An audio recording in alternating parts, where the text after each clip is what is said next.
first of all, Merry Christmas to you all, people. I know that this is the day you are celebrating. In Russia, we are not celebrating it. Like for us, it's a working day, and till the end of the year, it will be working days. That's a good thing for you because it means that we will work and fix and make patches and stuff. And yes, so you guys, like Merry Christmas to you all, and like Happy New Year that will come. Like I think it's 10 days or something. It's like 7 days. 7 days. Yes. So as far as I can tell, we are here today. We uploaded a patch with several fixes and several like new kind of stuff called restrictions about the like abusing game mechanics and stuff, and we can discuss it also right now. And it's like the update went live like not so long time ago. I think it's maybe hour and a half. So it's live, and you can check it. What is the update? So update was about fixes. We done a little bit of different optimizations, and most importantly, we edit some kind of features that they are about. They are like counter abusive mechanics or something. We edit the. I need to actually translate it in English because in Russian it's so pretty simple to say. I know we're going to probably talk about a fair few of the changes, but I just want to start with one of them, which most people would just skip past. You've changed the amount of money that you can hold, being the 150,000 rubles. It's $1,000. It's more. It's more like now. Right now, we upped this limit to 200,000 and 2,000 euros and $2,000. We upped a little. Tell me, does that include money found in raid, or you can just find money in raid, whatever the amount? You will not like. It's like pretty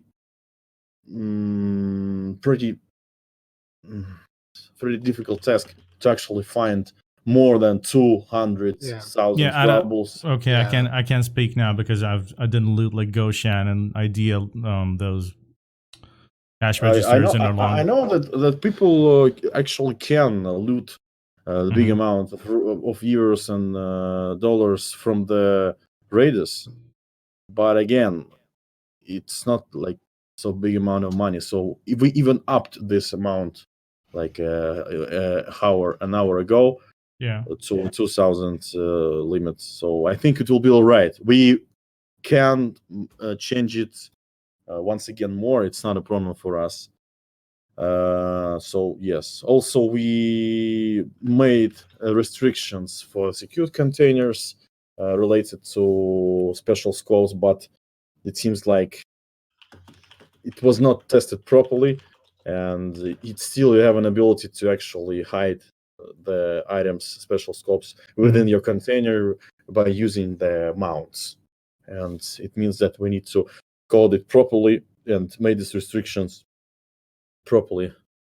And also we made the changes for your health that will remain after you do something particular. For example, if you die without an equipment firearm of any kind, your health will be 1% and not 30% than usual players.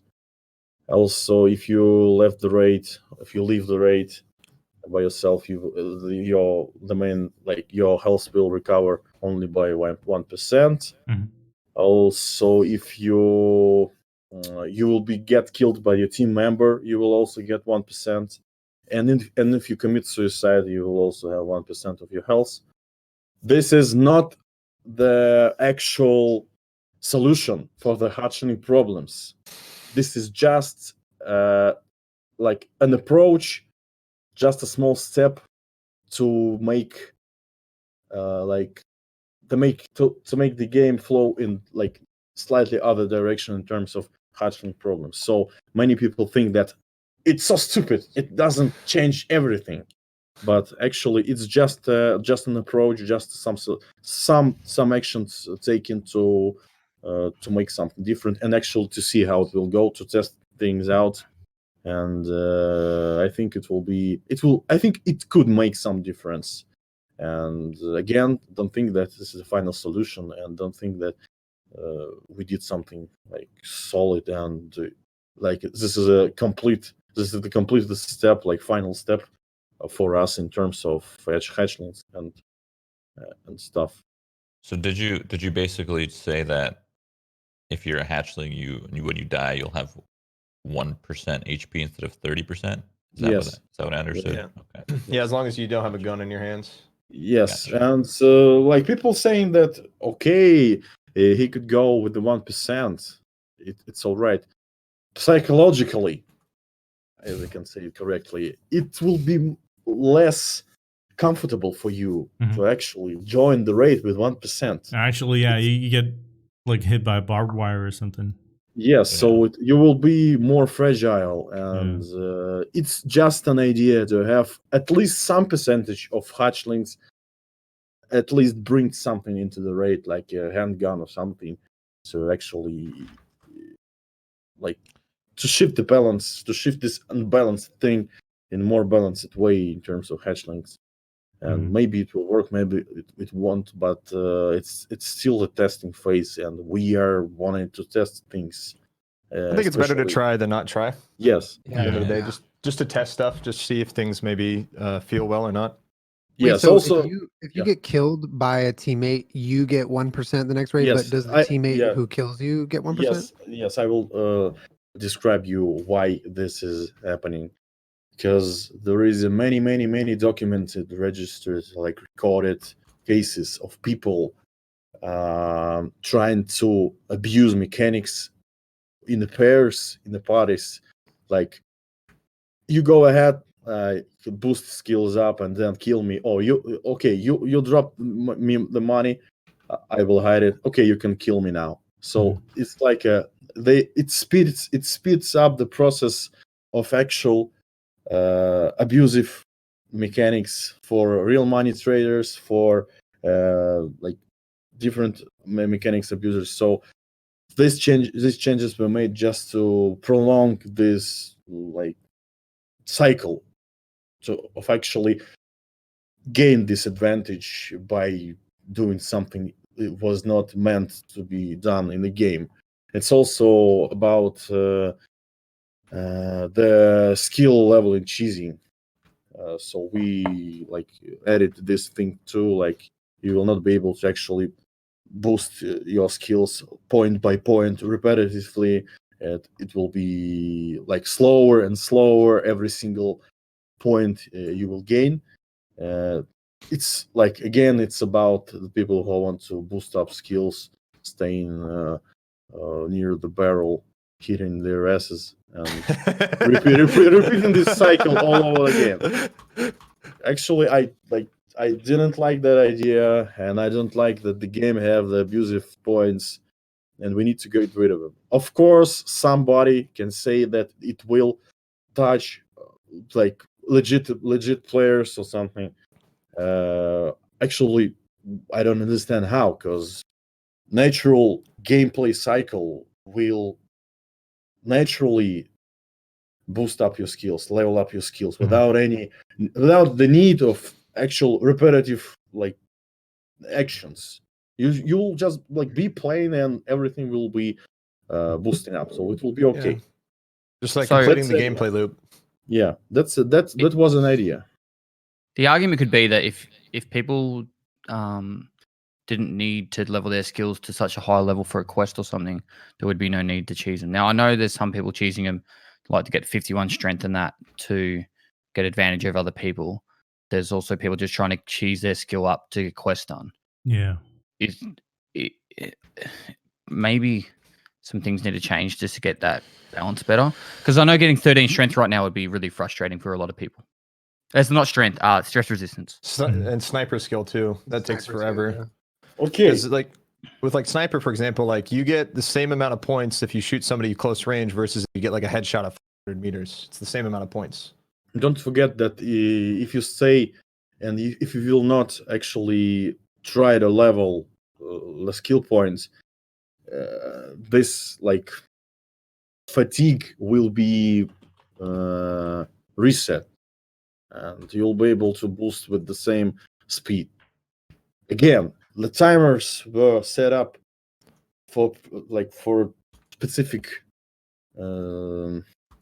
for specific periods of time. Like we tested it a lot, and we like just wanted to represent the actual natural gameplay cycle.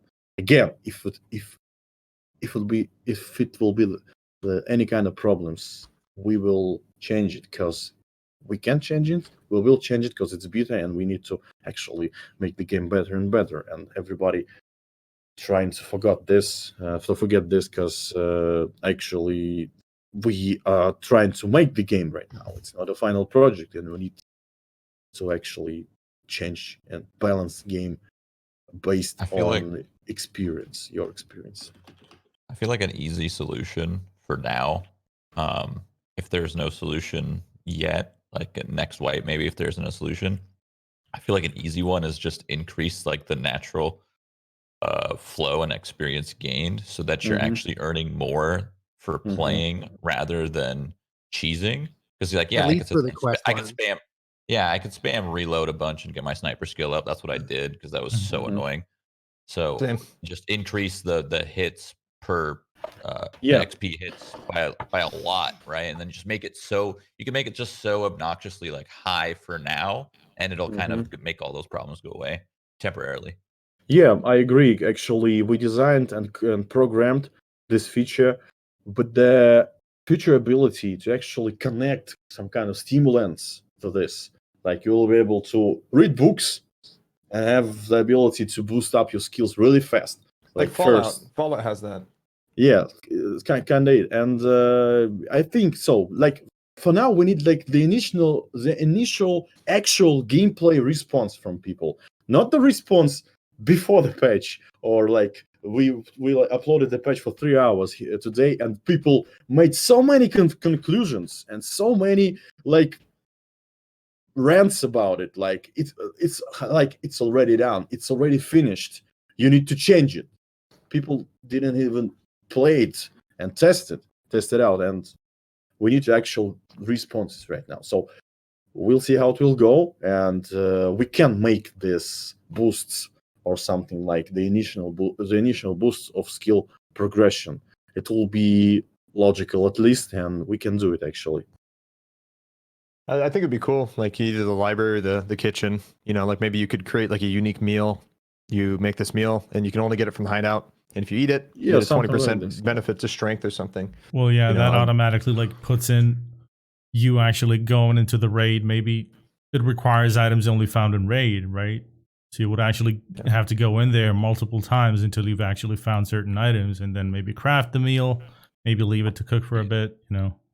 Actually, the worry with that is if you don't change the cheesing mechanics, hopefully it won't boost the cheesing. Yeah, that's true. Because then you'd have to fix the other part first before you do the meal one, I think. Right. But, it's like super boosting at that point. Yeah.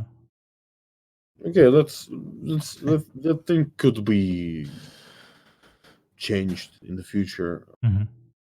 I've always been a bit traditional with like my RPG leveling systems. Like I would personally love it if every level that we got like a set amount of it, like 100 experience points every level, and then we can take those experience points and put them into whatever skill we want.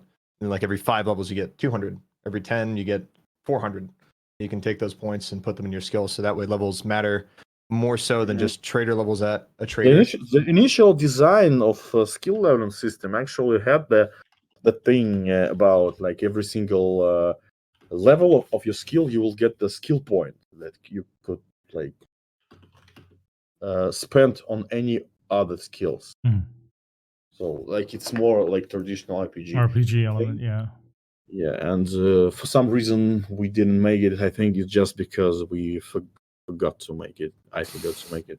I even have a designs of it, like there's a plus symbol on the skills. So I think doing both of those things is the right way.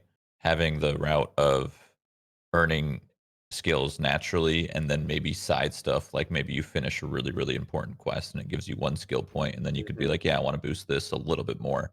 Like that. I think going both is really cool, because I think the naturals, like I think that it works in this game, like naturally leveling up your skills by just playing and reloading and doing those things. But it would just be sweet to also have a choice in picking skills. That'd be a good incentive, yeah, definitely. Julian, what do you think? I mean, I definitely think that there is some satisfaction to leveling up your skills by playing. So I think like the solution, when it can be, figured out in its entirety is, I mean, I think Clean has a point, like, assigning points that you earn the way you want, but I also think that there's a way to do it to where you can level your skills at a reasonable rate, to where if you play the game, you can level to the point where you can get quests done, you can, get, stronger and faster, things like that. But I agree that, the placeholder solution might be a good idea for now. I do think it's a cool thing to have Hideout involved in skill progression. But yeah, I mean, I think for now, like having people cheese it to get quests is, I think that's what Nikita was talking about with, cheesing it on the fire barrel and toasting your buns, stuff like that. So that's obviously not good, but yeah, I don't know. For me, it's always just been about encouraging players to complete the gameplay loop and not do these chores, because that's basically what it is at the end of the day. It's a chore.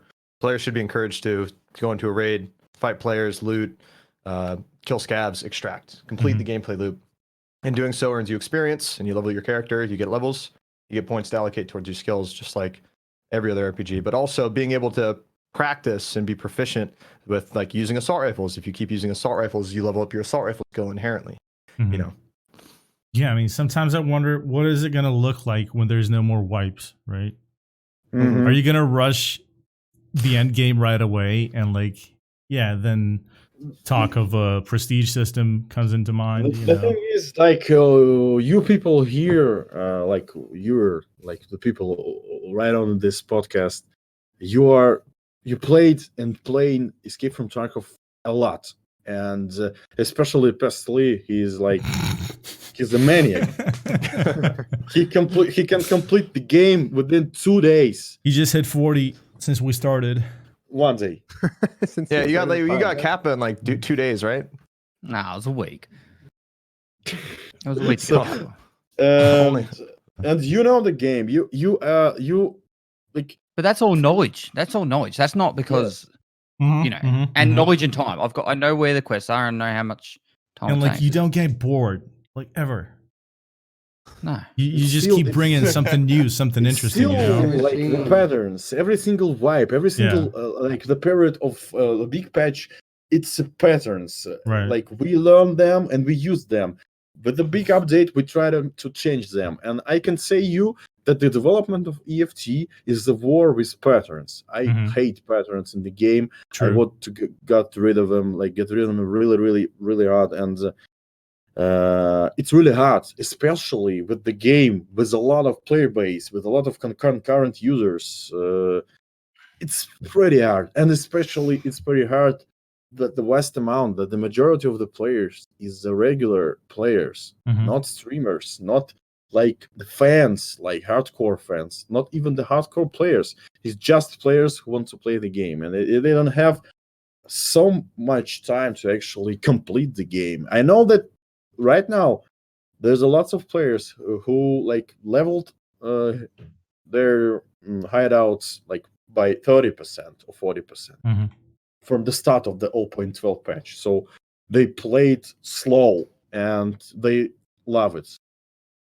And you actually, some of you already completed the game and received the end game content, which actually we don't have end game content, like big amount of end game content, because the game is in production still. And of course you're being interested in what's next, what's the next big deal, what's next, something interesting for us. And I can understand that, because it's kind of it moves the production further, because I constantly read your thoughts personally or on the media, and I see what you want in the future of EFT, and we try to make something that will fit in well, not for just you, but mostly for the people who just play. Yeah, I'm always worried about like the casual players, you know. Yes. And I kind of try to go back in time and like think of how it was for me when I started playing it, and was so convoluted, and like it was everything, and I didn't understand a single thing, so I just had to go in with a Makarov and die. But eventually, you know, it was good old fun. days. Yeah, good old days. That's what I mean, you know. And even now, dude, like I hit 40, and you know, I'll use an SKS. I'll go in and do the missions, you know, and I'll still enjoy it. So yeah, I'm just thinking about like a tutorial mission or something. For me, like I think the perfect EFT at the state that we have it right now, it's the game that will give you the emotions and experience indefinitely. Right. Like it's like it's in the state that we have it right here, and if some of you will play it all the way, like the year or more, and still will receive that kind of emotions and adrenaline and stuff, it will be an achievement for us actually, and it will be not like the final prize for us or something. It will be just an achievement that the core gameplay and the foundation of the game is kind of fits into your way of playing, into your way of life, and that will be a good thing, and it kind of allow us to ease the pressure in the pressure and actually think about what should we do next, and we will talk about this a little bit later. Okay, nice. Yeah. So the patch was about these things, also fixes. You can read the patch notes on Reddit, on official media. It's not big, but actually it changed a lot of things in the game. For example, we broke the sorting on the flea market, pretty neat feature. We also broke the offline rates on reserve and customs, pretty good feature too. I don't know how it went, but it is what it is. You broke offline for reserve? Offline, yeah. Yes. Why? Wait, it's I good don't that know. it's I good don't that know. I finished the video. I can't understand why. It worked. It was tested, and for some reason, it doesn't work right now. Right? Yeah. All right. I know that you people on the last podcast, I think the Russian podcast, I said that there will be content update, and just before the new year, how to say it? I don't know how to say it in English. That the point when the new year is finally come. Prior to something. New Year's Eve. New Year's Eve, like before New Year's Eve, there will be content update, and this content update actually is being produced, and it all depends on like the luck. And as I said before, we have time because we are at full working capabilities here. We don't have any. We will have holidays after. It's January 1st to 7th for you guys, right? Yes. First week of January. So yeah, we are working, and we want to deliver you this content update. This content update will have pretty big amount of weapons, actually, new weapons, cool weapons. Ooh, opa. Yeah, it will have several pieces of gear and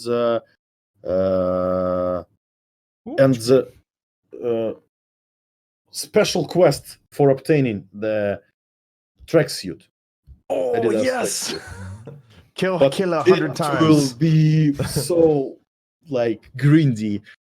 You will love it. Like, I know that you love it. He had to finish it with a "you will love it." I'm gonna have a guess. Do we have to find Killer's helmet in raid and then turn times? I heard a rumor it's kill Killer like 500 times or some shit. It's kill Killer 100 times. Is it that? That transcends grinding completely, dude. That's a new dimension of grinding. Yeah. I'm just happy that more people are gonna be playing Interchange. That'd be Yeah, great. for real. For yeah. sure. Can we get Shirtman's coat too? I want that coat, dude. Maybe later. We just don't want to actually. We want PMC be as PMCs. We don't want to like paramilitary group with the shit clothes looking like scarves, but actually it's PMCs. But like the tracksuit quest is kind of meme, so we can do it just for memes, and we'll see how it will go. Because I saw this setup of like upper of Killa, lower of PMC. It looks kind of cool. Looks good, yeah. It's like it looks like a Gopnik but tactical one. Tactical Gopnik, yeah. Yeah. On the topic of like an added quest like that, where you would get something that wouldn't necessarily affect your progression in the game, but it's like it's for a prize, like the Killa tracksuit. Yes. Would you guys ever consider more quests like that? Maybe something like dailies, where they weren't integral for like your progression. Daily quests. Yeah, daily quests are planned like for a long time. I think we will make it in the next year. So we definitely will be, because I know people want them, and maybe we like we will rework the whole quest system, the whole like side quest system. Right now, I said it many times. We have side quests. It's like quests needed just for leveling up traders, and they like do not actually spill the truth on everything is going on in the Tarkov, and don't have any lore information or something. And we want to actually introduce the storyline quests, which will be more enriched with story. This quest will be much more interesting. They will be not greedy at all. It will be like old school quests, like in single player first person RPG, like Stalker or something, or Skyrim, or like something like this. I don't know about like actual conversation between NPCs, because we actually don't have this on locations, but we will think something out, and I think it will be very interesting, especially because it's about lore, and it's about like the setting and it's about the events that took place in the Tarkov. It will be interesting. So we're gonna like find diaries and stuff, and like notes and bits of information. Many things. Like the quest will be about who are actually the cultists, for example, or what's the terror group actually, who's beers, who's USEX, who's scavs even. Where's the cult? Yes, and this is it. So side quests we have right now in game. We had side quests, and side quests is more, like I said, is about grinding up traders, and we want to rework the system because you don't like it for some reason. Because I know that's okay. So we will take part of this quest and make them like daily quests and do some changes. We'll see how it will go. So this is one of the points of the plan for the next year, to rework the whole side quests, and actually add the the storyline quests. One thing that's always bothered me about sorry, Nikita. No. I just don't remember why I started to talk about quests. Adding new content to the game. Yeah. Let me finish about new content. Yeah. So the second one is planned before NY Eve. Let's say it's this way, and it will be more about the content. Like 90% of this patch is content. It's a lot of fixes to locations. It's new content, new weapons, some redesigned sounds of old weapons, some reworked animations of old weapons. I can tell you, I don't remember what exact weapons were changed, and something more. Let's say it like this, and something more. And we are wanted to make it before actual next year. That's the plan. To interrupt, the Christmas bonus New Year gift is that on the table? Christmas gift bonus, yeah. I need to translate it. Actually, I don't understand the word. The when you log into the website and you click the button and you Okay, press shit. okay. We want free shit, Nikita. All right. Free I stuff. understand. I understand. Give me a key Free bar. shit. Let me call Santa. Free No, keyboard. I actually, translate. let me Translate write Santa. Santa. Let me write I want the Santa. sick case, Santa. Oh, Santa. Please. Do it, Where's pest. the gifts? Okay. So we are trying to make you happy, with the game and with a lot of things that we're trying to do. You're not meant to have fun. It's not happy. Sorry, I interrupted. Okay. It's not like happy in the game, but like happy in your life, maybe. So that's why we are like do something. Like, for example, we do discounts, we do some gifts, some presents, we do unexpected updates, we do something that you like in the game, and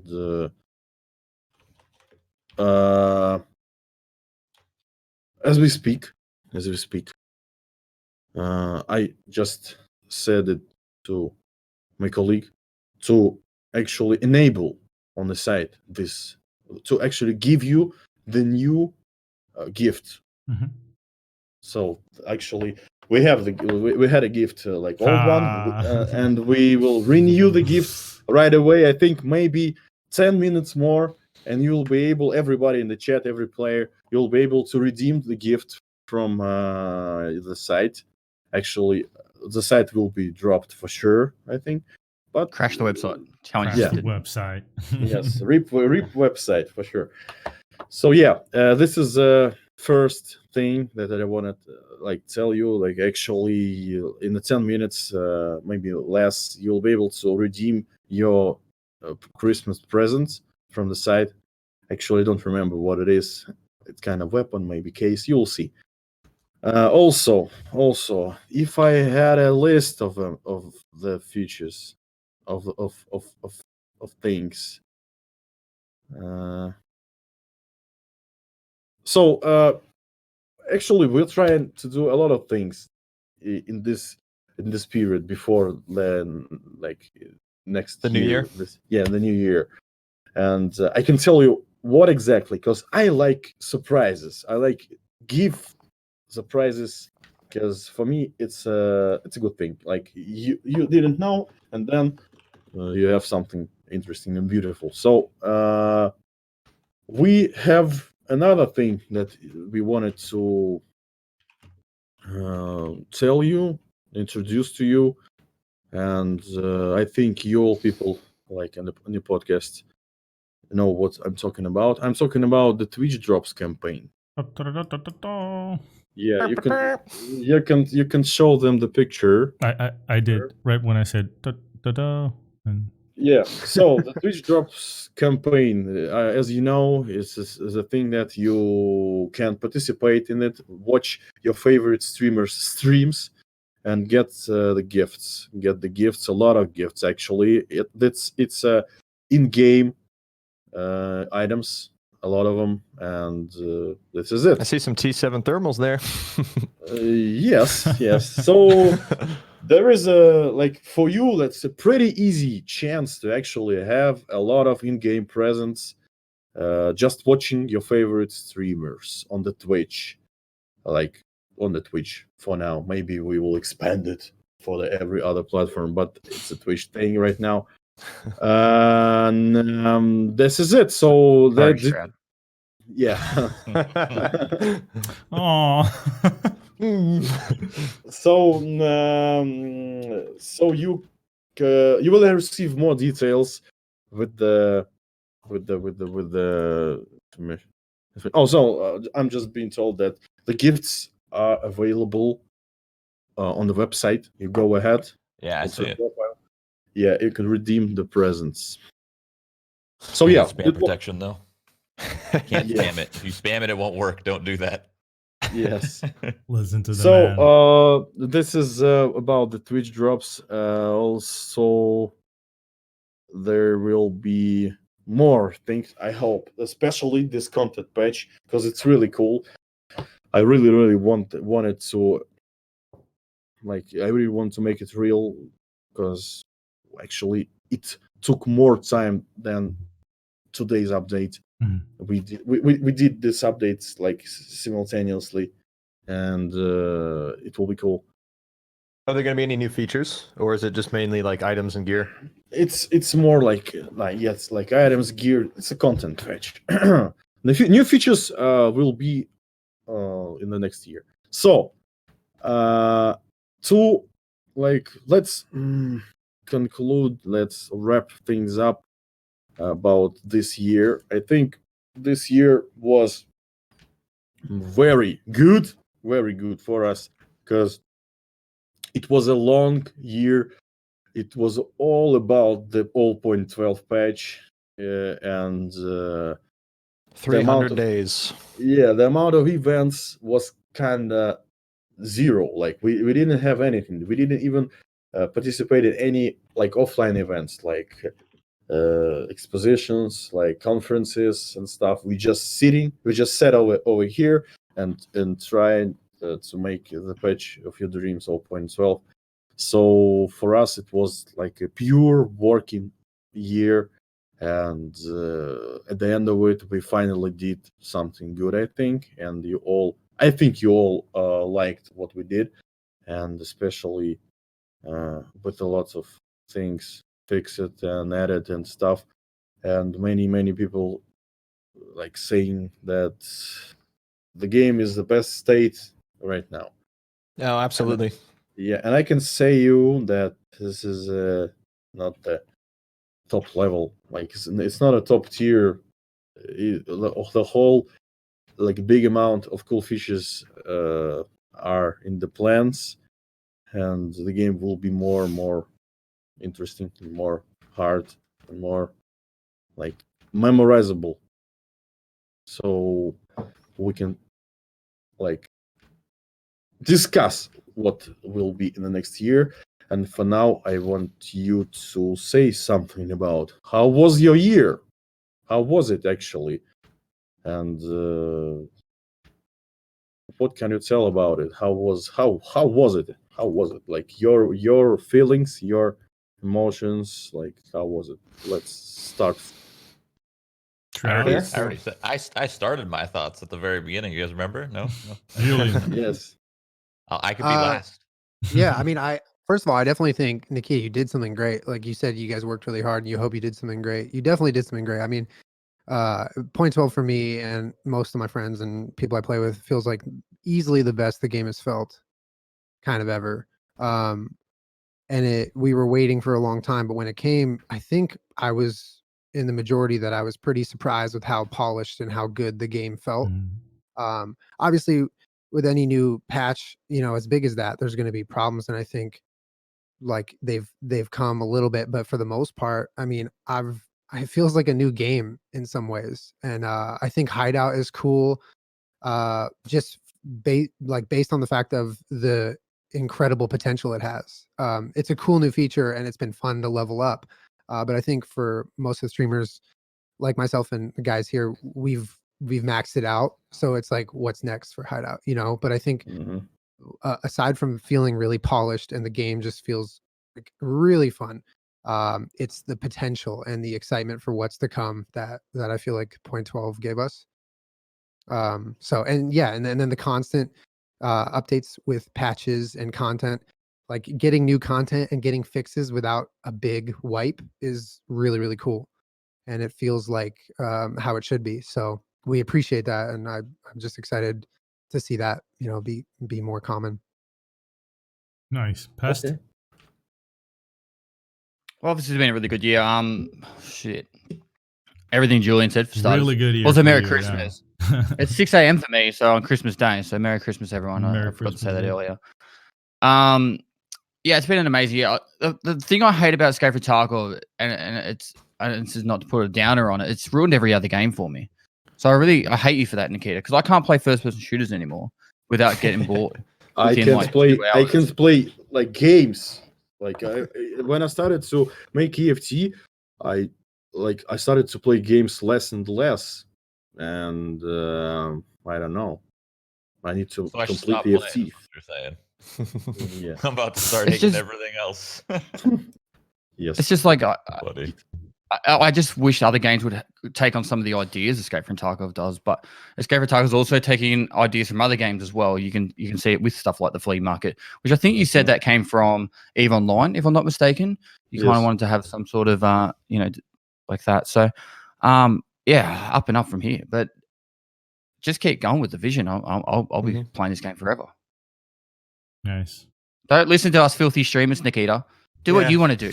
We're opinionated. Don't listen to true, us. yeah. I mean, at the end of the day, they're just gonna do what they want to do anyway. So I've told Nikita to just fucking burn all the casuals so many times, and he just comes back and goes, "I'm doing it my way," you know, like. And it's, He'll add key durability slowly, not fast.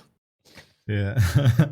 Clean. How was your? I've year? never said that. By the way, One just key at a time. Just to clarify, never said that. How's your year, Clean? Honestly, it's been great. You know, I actually took a really big break from EFT around the beginning of this year, just because I knew that point 12 was going to be a while. And I've been playing this game since the very beginning. You know, on my first stream, December 21st of 2016. And going back to point 12 and taking that break, like coming back with all these new features, seeing the game in the state that it is now, it's the best it's ever been. And you know, it kind of feels like the golden days of EFT. You know, like kind of around 2017 when the game was starting to pick up a bunch of hype and a lot of the new streamers started to come in and people playing it a bunch. I think it was around the time Shoreline got expanded. And I'm just really excited for what's to come. And, you know, I know Battle State is going to be adding a ton of features like advanced visor mechanics, night vision mechanics, new weight systems, malfunctions, and all these really awesome hardcore features that would be present in like a simulation game that EFT is trying to be. And, you know, I know EFT is going to be heading in that direction of a more hardcore battle simulation game because that's what it is at the heart. And I can't wait to see these features implemented, and you know, and of course, like some balancing and stuff, you know, because I'm a huge nerd about that. But you know, it's been a great year, and EFT with point 12 is definitely laying a really good baseline for a lot of the future things that are going to be coming to the game, especially the new engine that has done wonders.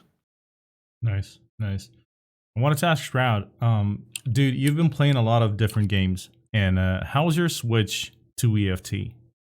Like, how different was it to actually, or how hard was it to, like, you know, get acquainted with the game and actually be able to say that you're good at it? It wasn't that hard because I've already been like I've always played this game on and off. Like I would play with Clean for like a week, and then a year later I'd play again. And I've been playing it for a while, like almost since the beginning, but I never truly like each update I dived into it. I would try to skip every other update. But honestly, it's not. I really don't think it's that hard. Like I do agree with Pestily where it kind of does ruin some shooters for you because it is very unique. Yeah, well, from certain aspects, there's just like, oh, sorry.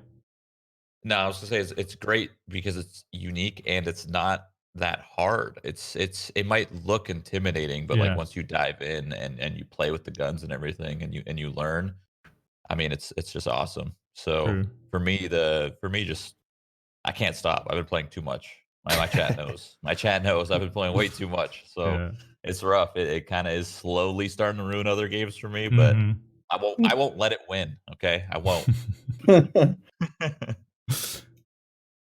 What are you looking forward to in 2020? New maps, new content, yeah. I really, really, really want to see Streets of Tarkov. Like really, really bad. Everybody does. Everybody does. Yeah.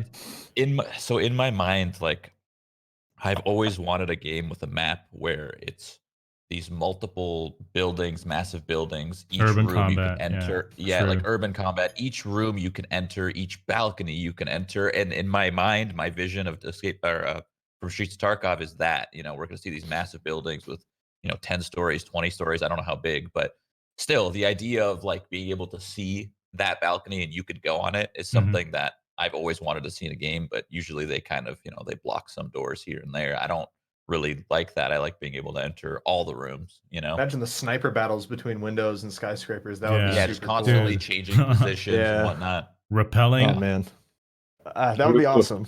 I'm not gonna say that. Can we get battlefield parachutes, Nikita? Come on. I got a story behind this. Like, I watched Shroud when he was at Twitch. He was playing PUBG, I guess.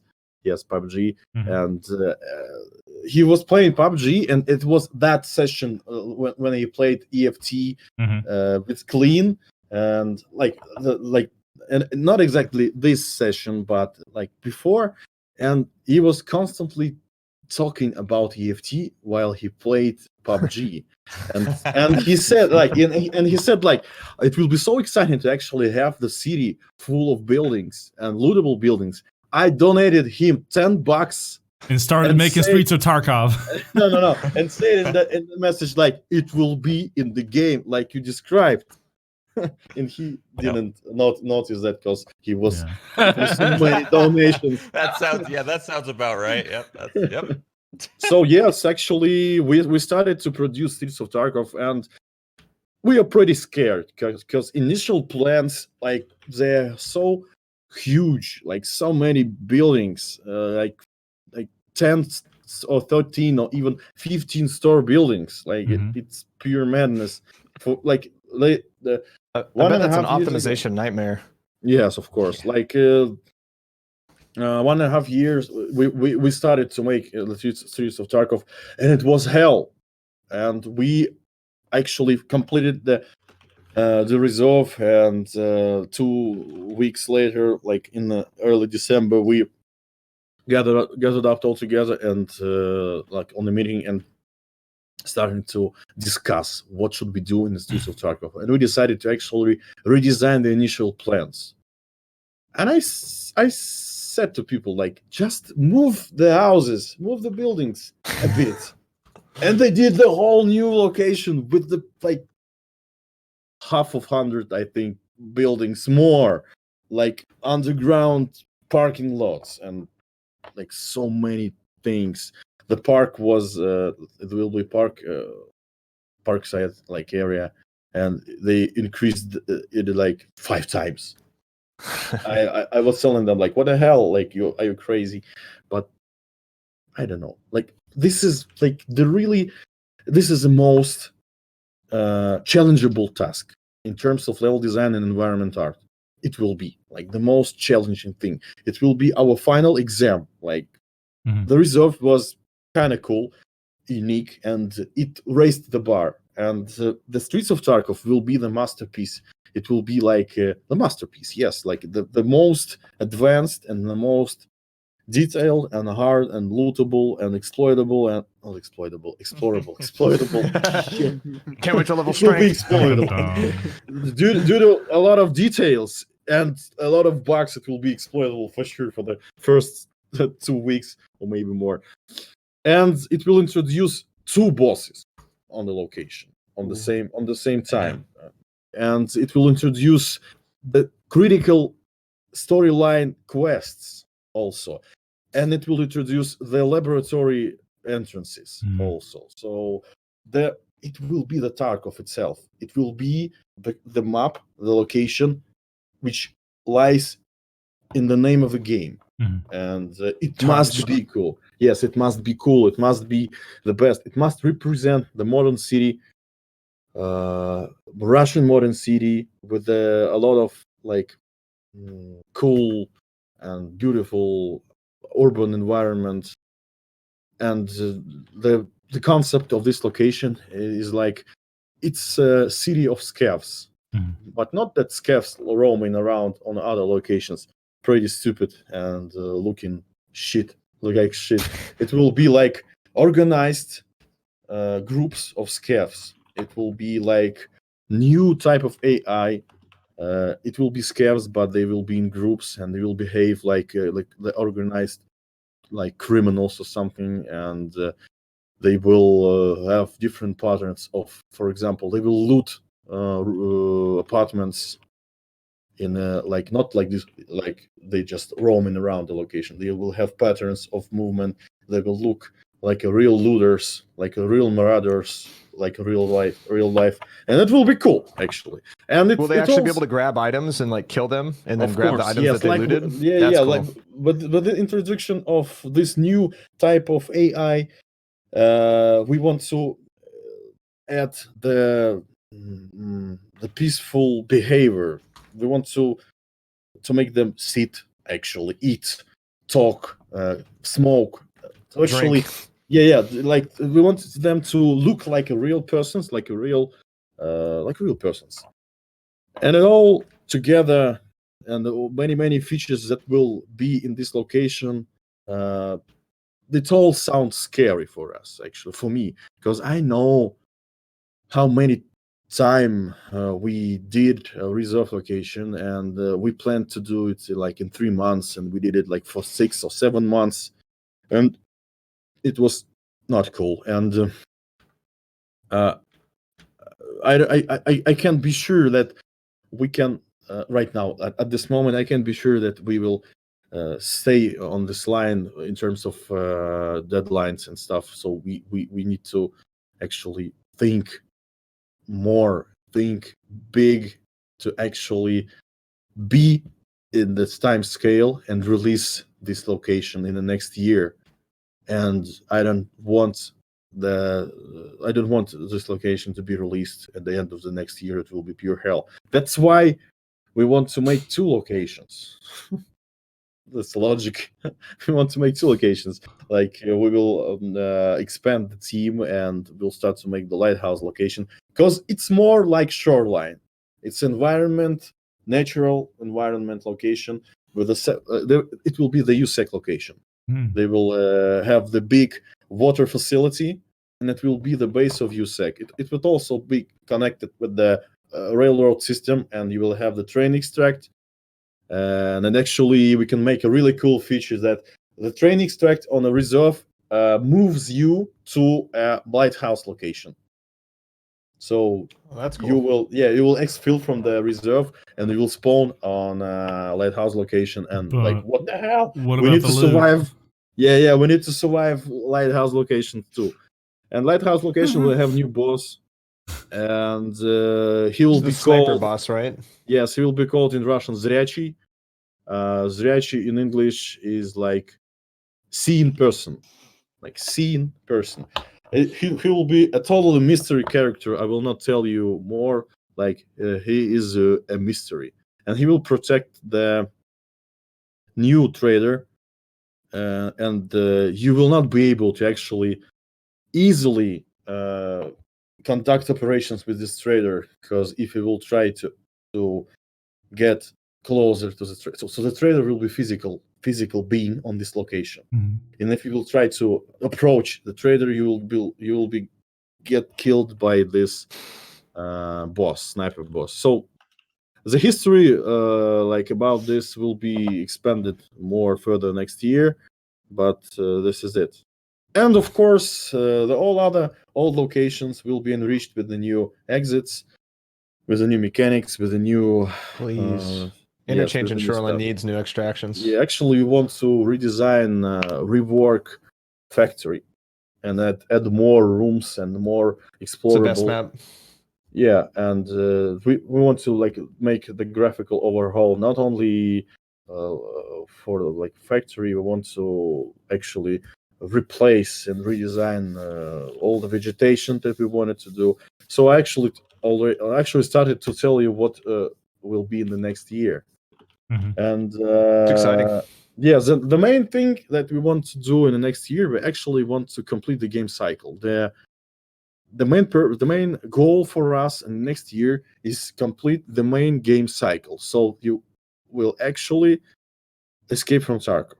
And this means that we need to add locations, we need to add storyline quests, we need to add additional hideout mechanics, which will be connected to the storyline quests. And we're actually talking 1.0. No, real? It's not 1.0. Yeah, more like gameplay loop complete. Like there'll actually be end game. Okay. The game still will be needed a lot of features. Yeah, and we need to make a start location.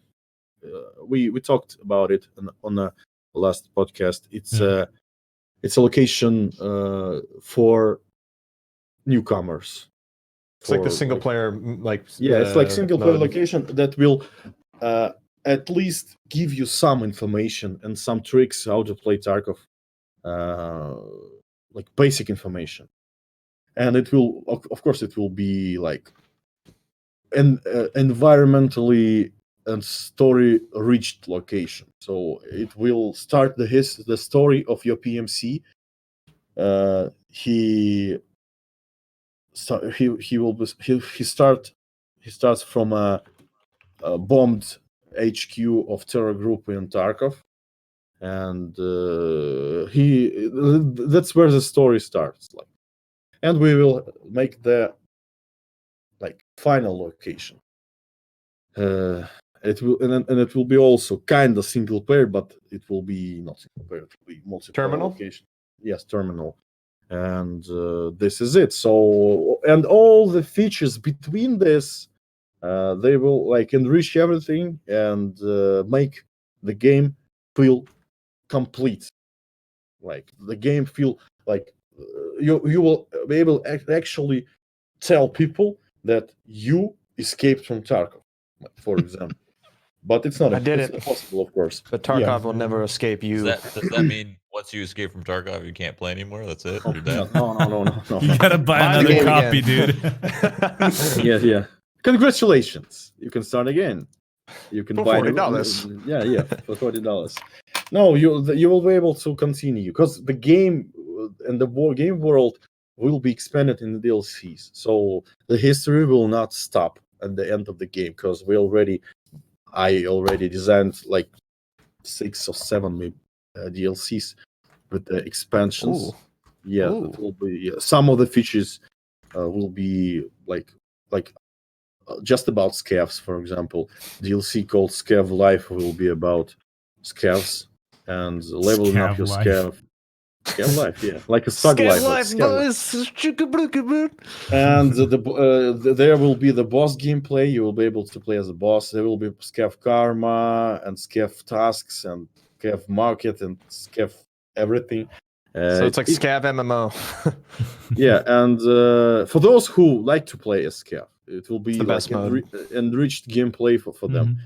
Also, there will be Arena. Arena, I think, will be the next thing that we will make after the game will be done. Oh, that's gonna be super cool. Yeah, maybe we even start to produce it. Actually, Esports Tarkov. It's already started. Like we have all the designs and even the sounds, and we have 2 locations already done for this game mode. But the only reason that we don't want to launch it because it will be it would be not cool. Like it's because it'll be fun, won't it, Nikita? I know that's why fun. It will be the game mode for fun. Actually. Okay, tell me, but is it actually going to use your items from your PMC inventory, or is it just going to have a completely different or standalone menu? You know, it will be like a combination of everything. You will be able to have some kind of advantage based on your profile, but I can tell you more. Yeah, I will. Like this. No, I was just wondering if it's going to be like separated from your actual like quote unquote open world mode that is right now, you know, and actually have a different menu for a separate game mode. Maybe some players just want to go in and have like a few rounds without losing anything, you know, just have fun. You know? Yes, exactly. They will have the ability to have fun. Yeah. They will like many like the all like unlogical things in Tarkov, like people saying like add this game mode or add that game mode, add Battle Royale. And in a setting of Tarkov Arena, it's real because it's preset battles by somebody, and they can like invent anything. They can do any type of gameplay because it's like arena. It's like a brawl. It's like fighting, and we can make even capture the flag. You know. We can make the typical gameplay modes from CS:GO, for example, just for fun. And I don't know, pretty sure anything is possible. Like a deathmatch or a team deathmatch would be good. Team deathmatch, PvE, total PvE, like even killing floor kind of gameplay. So on the topic of game modes like that, do you have any sort of idea if you guys plan on doing like custom servers where a streamer could host games with their community, sort of like in a arena style mode? we think about it like from time to time, and we can't provide you like the software and something, but we can make some kind of service for you that will be able to like rent a server that will suit for us, especially for the game, and you will be able to have the server just for not like just for you, but I don't know. It's pretty hard thing to determine because the EFT is about unpredictability. And if you will have your own server, it will be pretty predictable that you will have your own server and your own friends, and you can do whatever the hell you want to do on the server. If the server will be not ranked, it's all right. Like for fun. Okay, it's like totally It'd be good for YouTube videos. Yeah, that's what I was more thinking of, just for fun. Like the gear wouldn't actually, it'd be like an offline mode kind of. Oh, okay. So the PvE servers, rented PvE servers. Yeah, I understand. It's possible actually, because although many people want to actually have the true PvE experience without any progression, and I said many times that we can't make it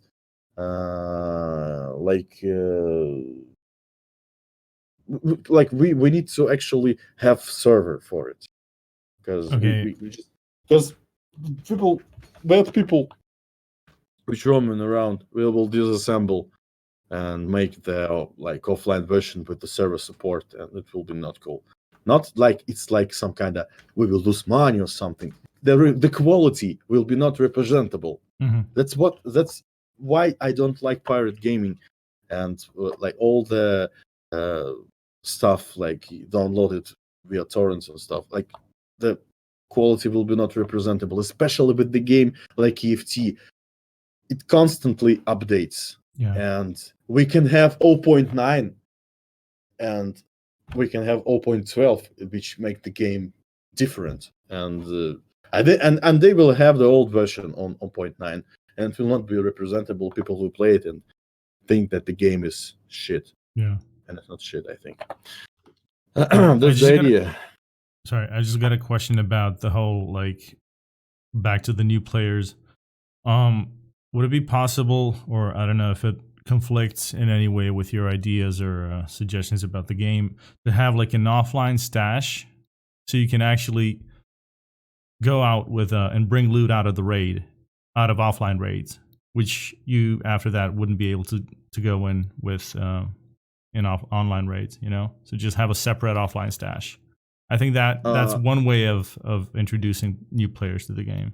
But you have your stash already. Why should you you need to actually have another stash? No, just like for an offline character. Mode. Yeah, just an offline character. So so it will be I understand. It will be the progression will be saved in offline. Like just have like offline character. You know, I think that would be like one of the great ways to introduce Tarkov to new people. You know, it will be like single player game. Yeah. It's just a question, you know. It's not like a like this will lead to the idea of that EFT is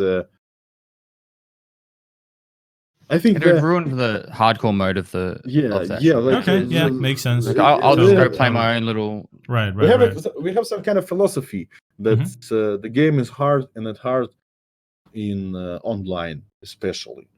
And if you have something that you will able to play with the total without any stress, it will not be an EFT, because you will have fun, and fun is not allowed.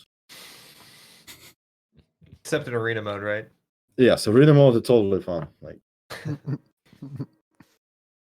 I mean, so, like we are talking about what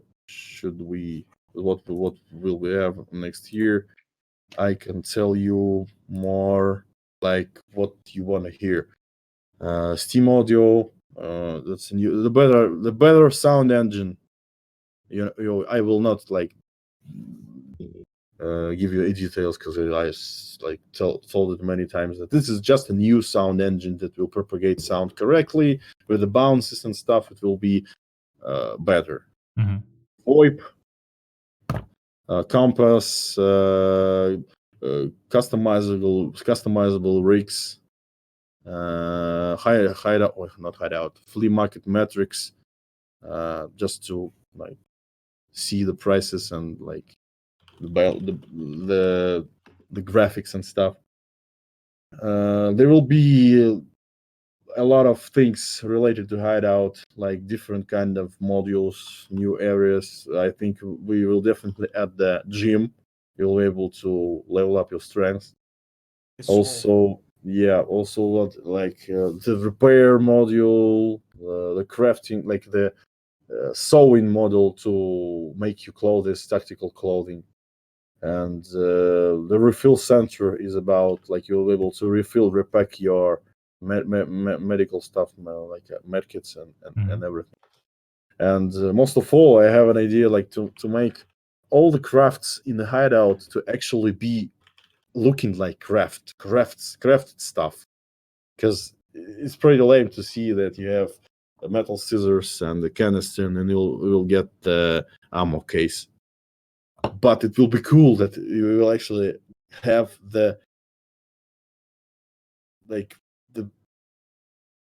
it's like a butchered version of an ammo case with like using those items. Yeah, it will so if you have like car battery and you make, I don't know, 4 smaller batteries, it'll be like a cut up version of and MacGyver together. Yes, and or like ammunition with like casings and projectiles and gunpowders, like medium pistol rifle cases, stuff like that. Yeah, it will be pure craftable things with lots of drawbacks. And talking about ammunition, there will be a lot of new ammunition, especially we want to finally implement the subsonic ammunition and all the features related to silencers working. Because right now we have a pretty arcade principles of sound propagations and use of weapon silencers. We want to make them real, like in real life. We will add 2 new skills for Hideout crafting and Hideout management. I think you all can understand, like crafting, you will be able to craft more, or even we will add the second craft line. Maybe multiple, queuing. I think there will be 4th level of any area will be added. Like we have 3 levels, we will add 4th level. And we will add cosmetic decoration items that we plan to add. Interactive elements and many other features that will like enrich and make the Hideout feel better. For example, we will add the durability for video cards or graphic cards. So right now they are just working in the Bitcoin farm, and then later you'll need to replace them. Storyline quests, I told you about them. New location. Can I ask about some accessibility things? So I actually didn't even realize about 8% of males are colorblind, for example. What's the time frame for getting actual colorblind features into the game? So because that was one of the biggest issues with Reshape. Let's not go down that path too much. But there are people out there that are colorblind, and if they had the accessibility issues for changing certain things, I've started doing a bit more research on it because people bring it up a lot. But in the future, could we please get the option to, I don't know exactly how it works, it's not my field, but help those people with colorblind. And the other one, which I didn't even think about, was yesterday I hosted a guy who had no hands and he was playing Tarkov, which was pretty insane. But he said he needs like controller settings put into the game to, I don't know exactly what he needs, but stuff like that he could be able to play Tarkov using joysticks instead of some weird contraptions that he was using, which was epic as all hell. Some of those accessibility skills, not skills, are customizations, and that would be really helpful for particularly some people out there to be able to play the game. Mm-hmm. So yes, especially for all the reshade things and filters, we are kind of researching the whole reshade shaders and picking up the how to say it, picking up. It's a pretty simple word, and I forgot it. We're picking up filters that people use, and they will not like break the conditions of license condition or something. So and we will add them into the game, so we'll be able to actually have this Technicolor or something that you all love, like advanced sharpening or adaptive sharpen or something, and you will have this in the game. So we will be able to actually have these filters in the game, and then we will drop the support of any third-party filters, just to mention. So any other third-party filters will be dropped, and you'll not be able to use them because everything will be in the game. And there will be option for colorblind people too. For the controller things, I think there is a ability right now in the game to actually bend the controller buttons if you have a controller. If you want, I'll get him to message me what exactly is required for someone in that position, if that would help. But we're totally open for this, and I know that it's a good thing actually to if somebody wants to play EFT and they have some kind of limited ability to do it, we will help, because it's a good thing actually, because the game itself points that the person who play EFT is kind of hardcore.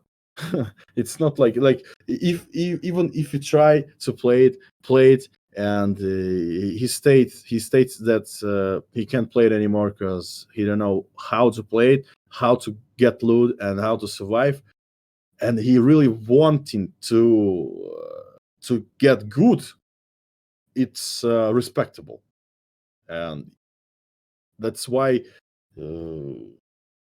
it's respectable, especially for people who can't play it like full scale and have such kind of inabilities to do it properly. So yes, we are totally into this, and you should write us and propose any changes. We will make it real. Okay. Anything else? Julian, pass. Everyone wants to know if there's going to be a discount for Christmas. I'm guessing. Yeah, I was about to say the same thing. Yeah. Yes. I forgot to tell you. Just I need to ask just a second. This is my favorite keyboard. Yeah, enjoy. Clickety clack. I'm sure we could chip in together and buy you a new silent mechanical keyboard. I think he likes this one. Yes, but this keyboard weighs like 3 or 4 kilos, and it's pretty heavy. And I tried to break it actually. Tried, but it's solid. Let's go shoot it, Nikita. Yeah, about shooting, I was participating in such cool event like night special operations shit. I was wearing like a tactical night vision, and it was kind of cool. Oh yeah, dear players, New Year is near, and we are in a hurry to share you our plans for New Year activities in Escape from Tarkov with you. From December 27th to January 5th, we announced 25 discounts of any purchases and pre-order upgrades. In addition, all players who have already bought the game and those who purchase it and activate the key before the end of the New Year discounts will receive gifts. So, gifts already been live. I just grabbed mine actually. Yeah, and from the December 27th to January 5th, there will be 25% discounts of any purchases and pre-order upgrades. Yay! Cool. It's on your base. Yeah, all for you guys, all for you. And yeah, I personally excited for this content update, and I like, for me it's like it's a must have thing, must be completed thing, and let's hope and let's cross the fingers and we will have it before, because it will be pretty like bad if we will not be in time, because actually we will have these holidays and all the people are like will be at homes or had planned something on the New Year's celebration holidays, and we will not be able to actually work from that period in that period after New Year's Eve. So that's why we wanted to make it before.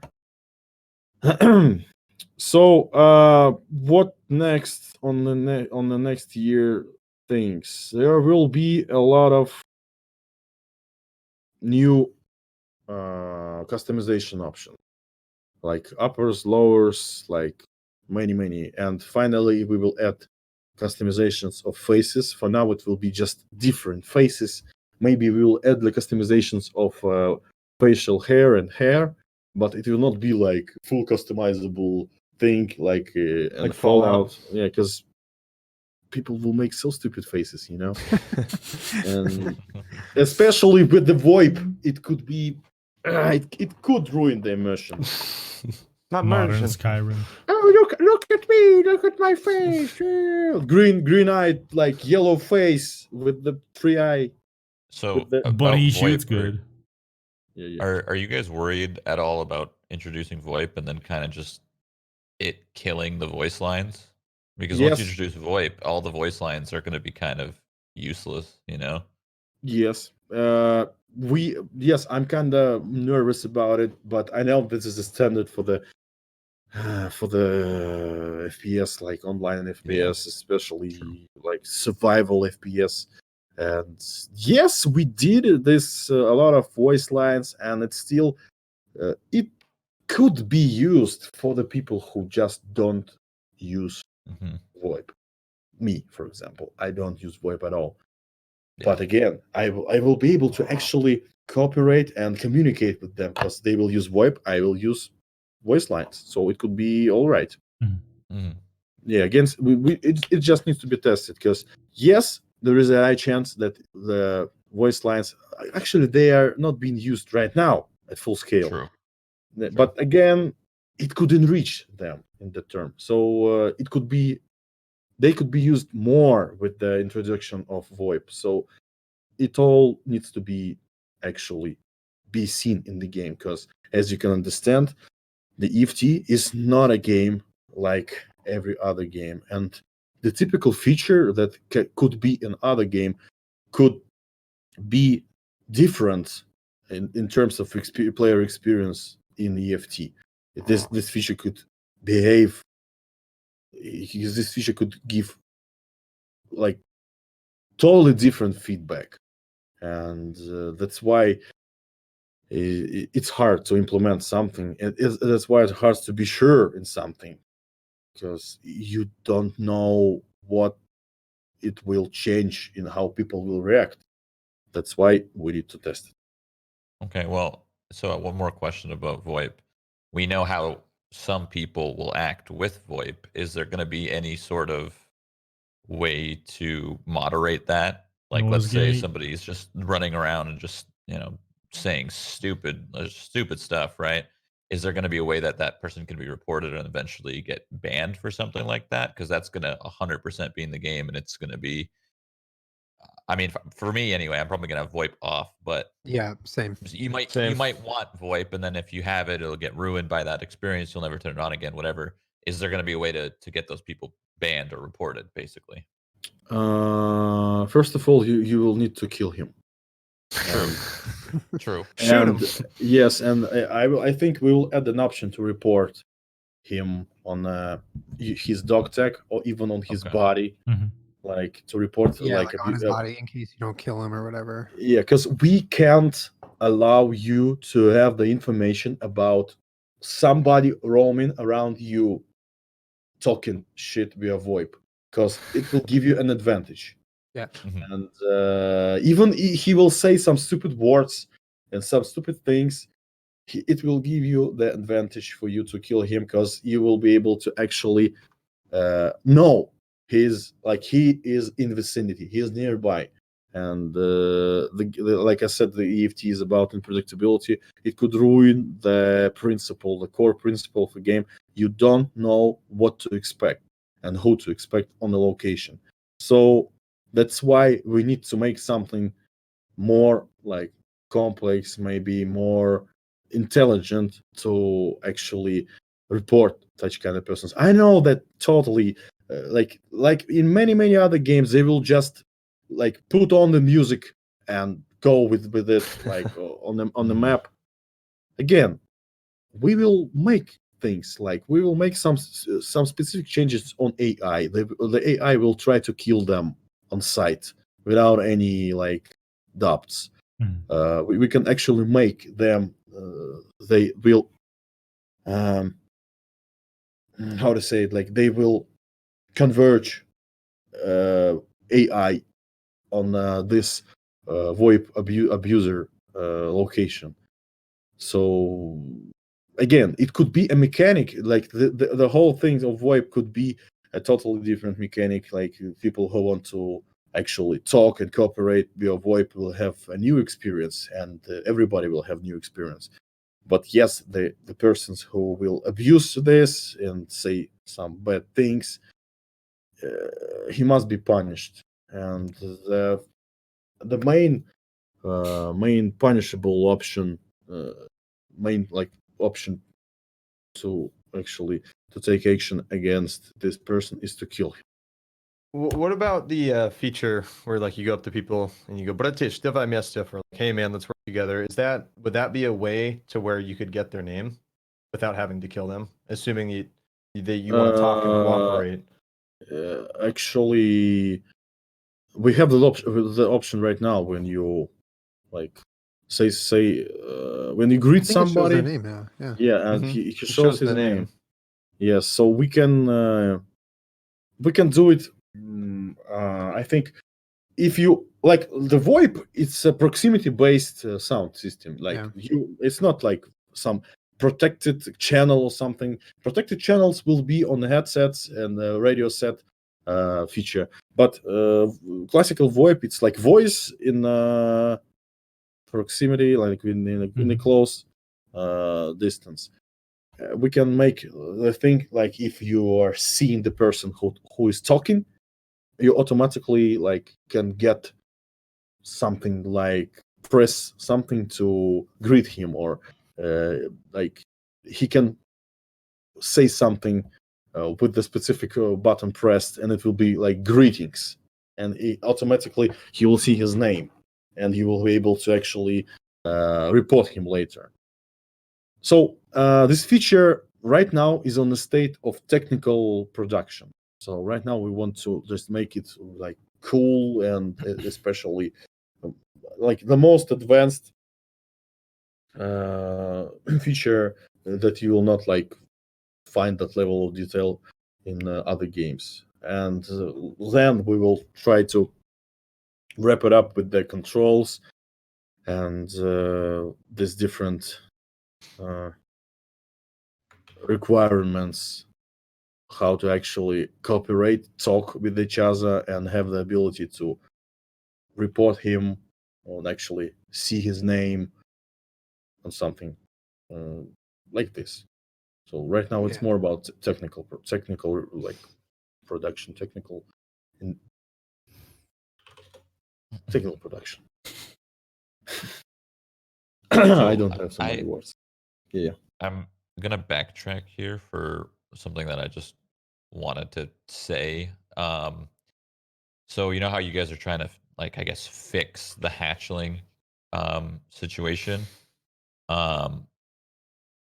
I've been thinking about how like a lot of people obviously aren't happy about that because some people like to play with hatchets, some people like to play with whatever they want, right?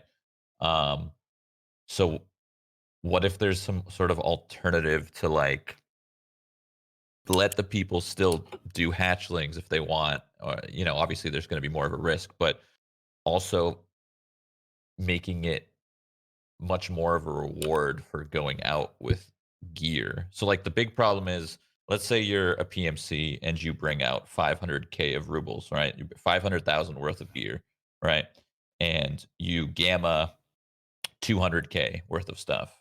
So now you're only going to lose 300k if you die, right? If the hatchling dies, he's just going to gain 200k, and that's kind of the issue. So what if there's some sort of way to boost and reward somebody for going in with gear from the very beginning? So like a random idea that just came to mind, I haven't really thought about this that much, but if you insure all of your gear, maybe there's multiple insure people that you can go with, and if you insure with a specific trader, it'll insure plus tag all of your gear, so when you kill somebody or you kill scavs or whatever with that gear, you get some sort of bounty or some sort of reward, something to boost you. So it's not like because if you go and you have 500,000 worth of stuff and you have 200k worth of stuff in your gamma and you kill 3 people and then you die, I mean, you still lost, right? A hatchling that doesn't lose ever. They just fly on through. But I still get that people like to play like that. So I feel like the right way of doing it is trying to reward the people who are truly bringing out more gear, you know? Yeah, so I've been thinking about that one as well yesterday. I was talking to my wife about it, which I don't know why she would care.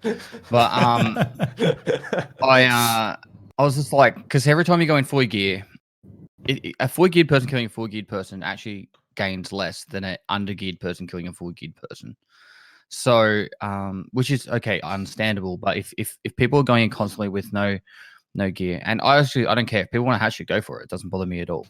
I'm just thinking that if you were able to get some sort of better reward for going in geared, as Shroud just said, even I don't know the answer, but like even more XP for killing players. So there's the issue that you could farm other XP, other players that you know, but I don't know the answer, but I'm definitely on board with the fact that you should have better rewards for going in geared and killing geared players instead of just don't penalize the people that aren't going in geared. Reward the people that are. So it's more of a reward based than a penalty based system. Idea is cool. Where you if you kill a lot of scavs and you're geared, at the end, even if you die, you get like a money bonus or something. Care package from Fence or something. Yeah, like that. Yeah. So where it's not just like I see a point actually. I even noted it because there is a principle in game design, like you should not punish people. You should award more. Like, but for those who you want to be punished, award them less. And I know it's kind of sweet principle that will make the game more friendly and more happy, and even you will start to actually have fun with the game, which is not allowed. What? There was actually a really cool. It was actually a really cool idea in chat just sent, Nikita, which was let us put markers on bodies of kills that proper guys will go out and loot for us. So you actually steal other people's insurances. So if you go and kill a geared player or a full geared squad, you can mark those with markers, and then as long as no one else takes that gear, if it's still left in the raid, you can steal their gear. Would we have to leave it on the body? Well, it'd have to be stayed in the raid at least. Okay. I think that's. I don't know. Idea. Maybe it has to stay on the body. I think it should stay on the body if that is a feature, right? Yeah. You would just grab all their gear, throw it in a bush. Yeah, true. Yeah, exactly. Idea. I like that. That's actually really cool. I wouldn't say. I feel like it should be a chance. I don't think it should be everything because then you just farm like crazy. But Yeah, guaranteed cool loot like idea, that would be nuts. Yeah, but like just like bring the. Sorry, go ahead. No, I was just saying it could be like 50-50. Just throwing that out there. That's it. Did you have the MS-2000 markers in mind or something else? The regular markers. Someone in chat said it. That's not my idea. That was just purely someone from chat. Actually, we have had this in plan. We have the modeled marker like RFID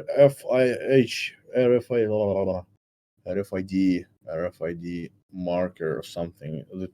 The like in the industry, the cargo is being pinpointed by these markers to actually how to say it, to line up the cranes on the port to pick up the goods, the cargoes, like infrared marker or something. We could use it for this kind of feature.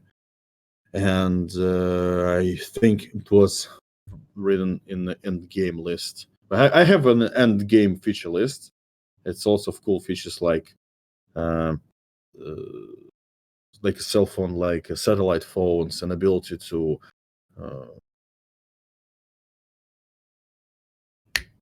insure your items in the raid.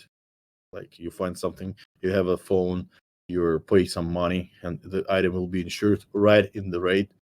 And so many features of it. Like it's more about end game things. It's not like end game. End game is more like in terms of the game will have all the basic features, and we'll need something to add more interesting, like to make the current features more advanced, and we will add something. So I think we had this kind of features. It could be cool, and the overall idea to award geared players more is kind of cool. I agree, but the award that you will get while wearing gear, if you will not die stupidly, it's gear, it's loot, it's XP. You will kill the hashlings. We can like increase the amount of XP of hashling.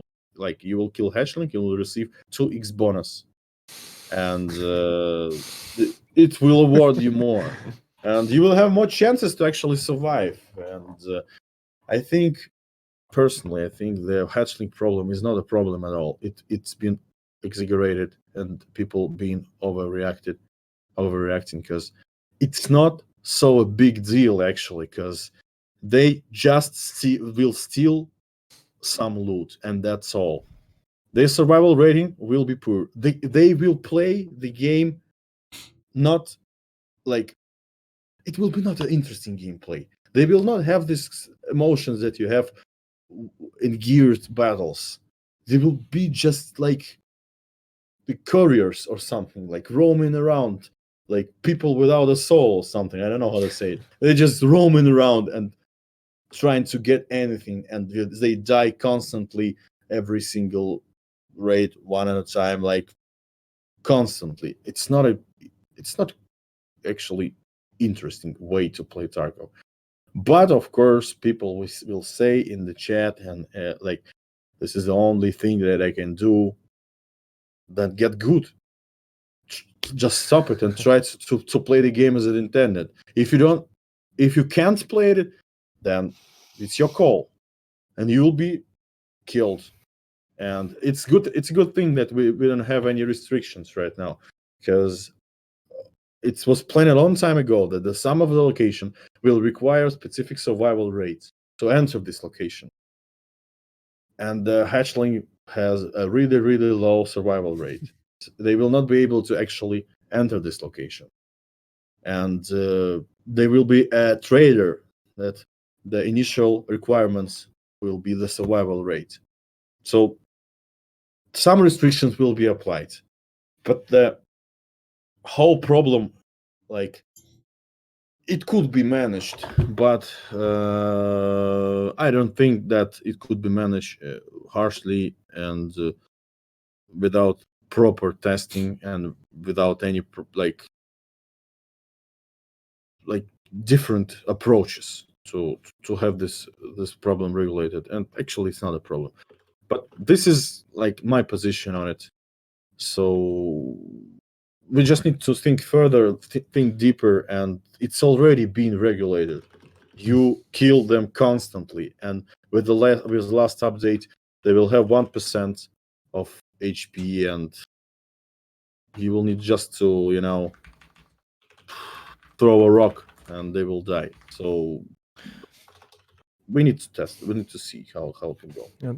To kind of backtrack real quick to VoIP, I saw an idea in a chat that I thought was kind of cool. So basically, somebody's saying in chat, so VoIP would be like kind of closed until you interact with somebody.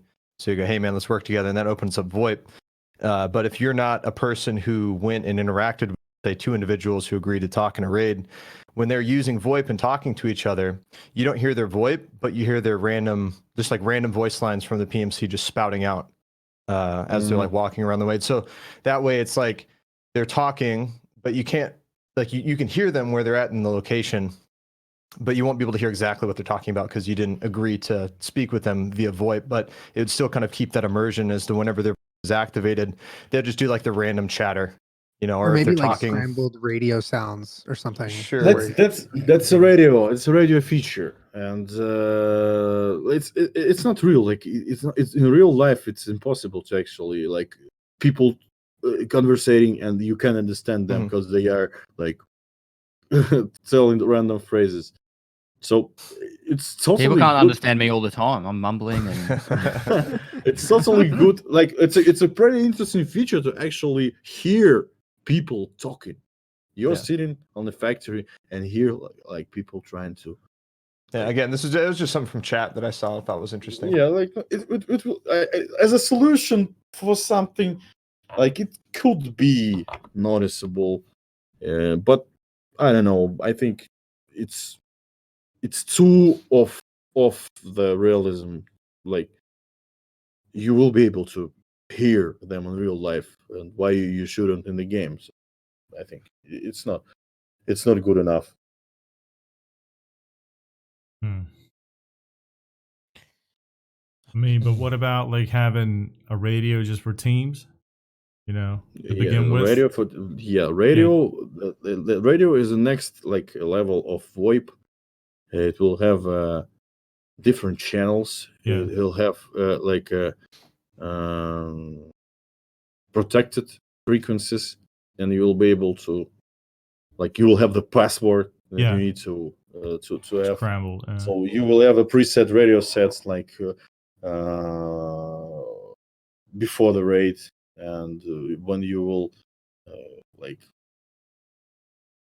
queue up with your party members, you will actually have the ability to talk via radio. But it's an authentic feature just for immersion. Yeah, because people will still have Discord, will still use a Discord. Yeah, but we will try to make something to abort these players too. Like using of your headset, radio set will give you the ability to hijack frequencies and have some bonuses or something. So some kind of like not mini game, but you will be able to hear something important, like important vital information bonus or something. Yeah, and something like this. All right, I wanna change the topic for a little bit and go back to quests and ask you guys, what do you think about the Tarkov shooter quest line, and that it's just like locked onto the Mosin, Yeah. Yeah, when I made, because like it's called Tarkov shooter, and is just the Mosin. What if you had like gradually heavier character? Is that a concept idea to do that for more guns? Exactly. No, I will tell you why.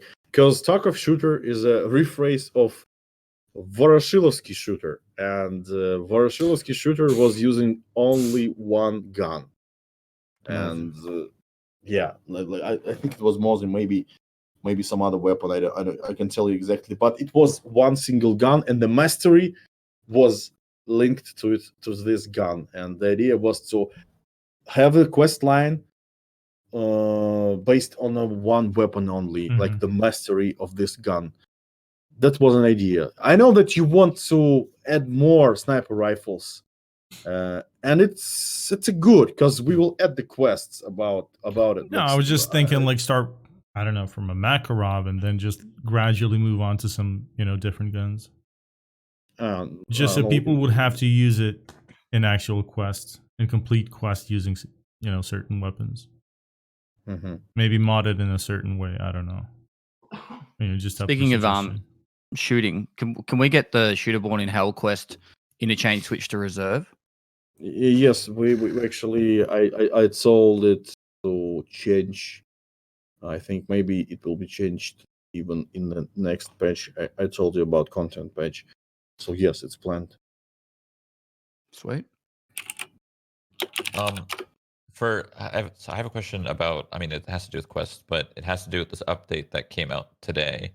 The exhaustion of skills. Does that mean it's like we already have our Kappa containers, right? But to get sniper skill to 12 now, that's going to be extremely difficult, assuming exhaustion works, so you can't reload, right? So that you're going to have to actually hit them a bunch. Is that how that works right now? You can't spam reload to get it up. It won't work. Yeah, the thing is, if you will try to repeat the action again and again, it will be slower and slower and slower and slower, and till the like ridiculously low percentage of progression, and you'll need to wait for some time to refill this fatigue.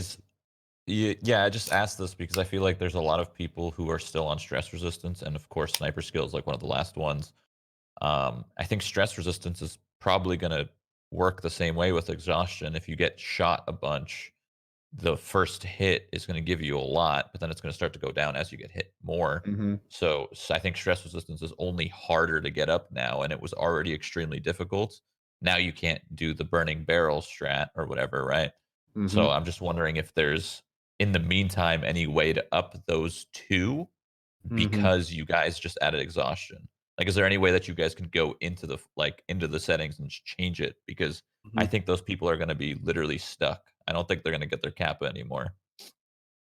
We can't just like change several of skills. We can boost up the whole leveling system, and I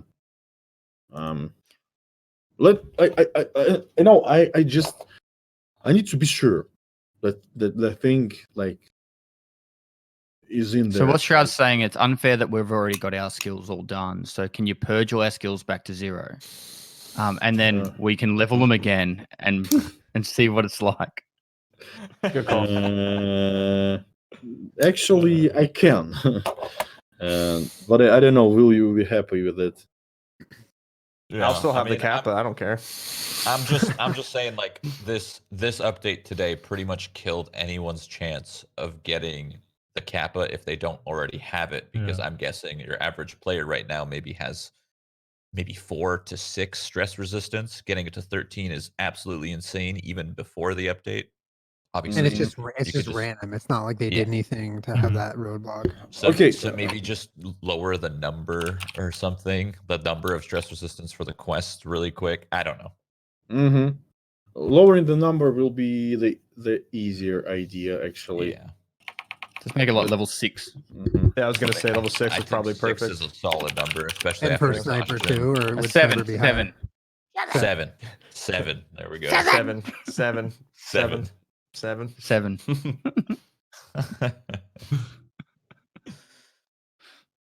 Julian, your thought on quests? No, I mean I pretty much agree with what Trav was saying. It seems unfair. Kind of random. A patch update would put a pretty big roadblock if someone were trying to level those skills. And again, it's like they were saying before. This is not a permanent solution. It's more of just day to day to keep things manageable for people trying to progress in the game.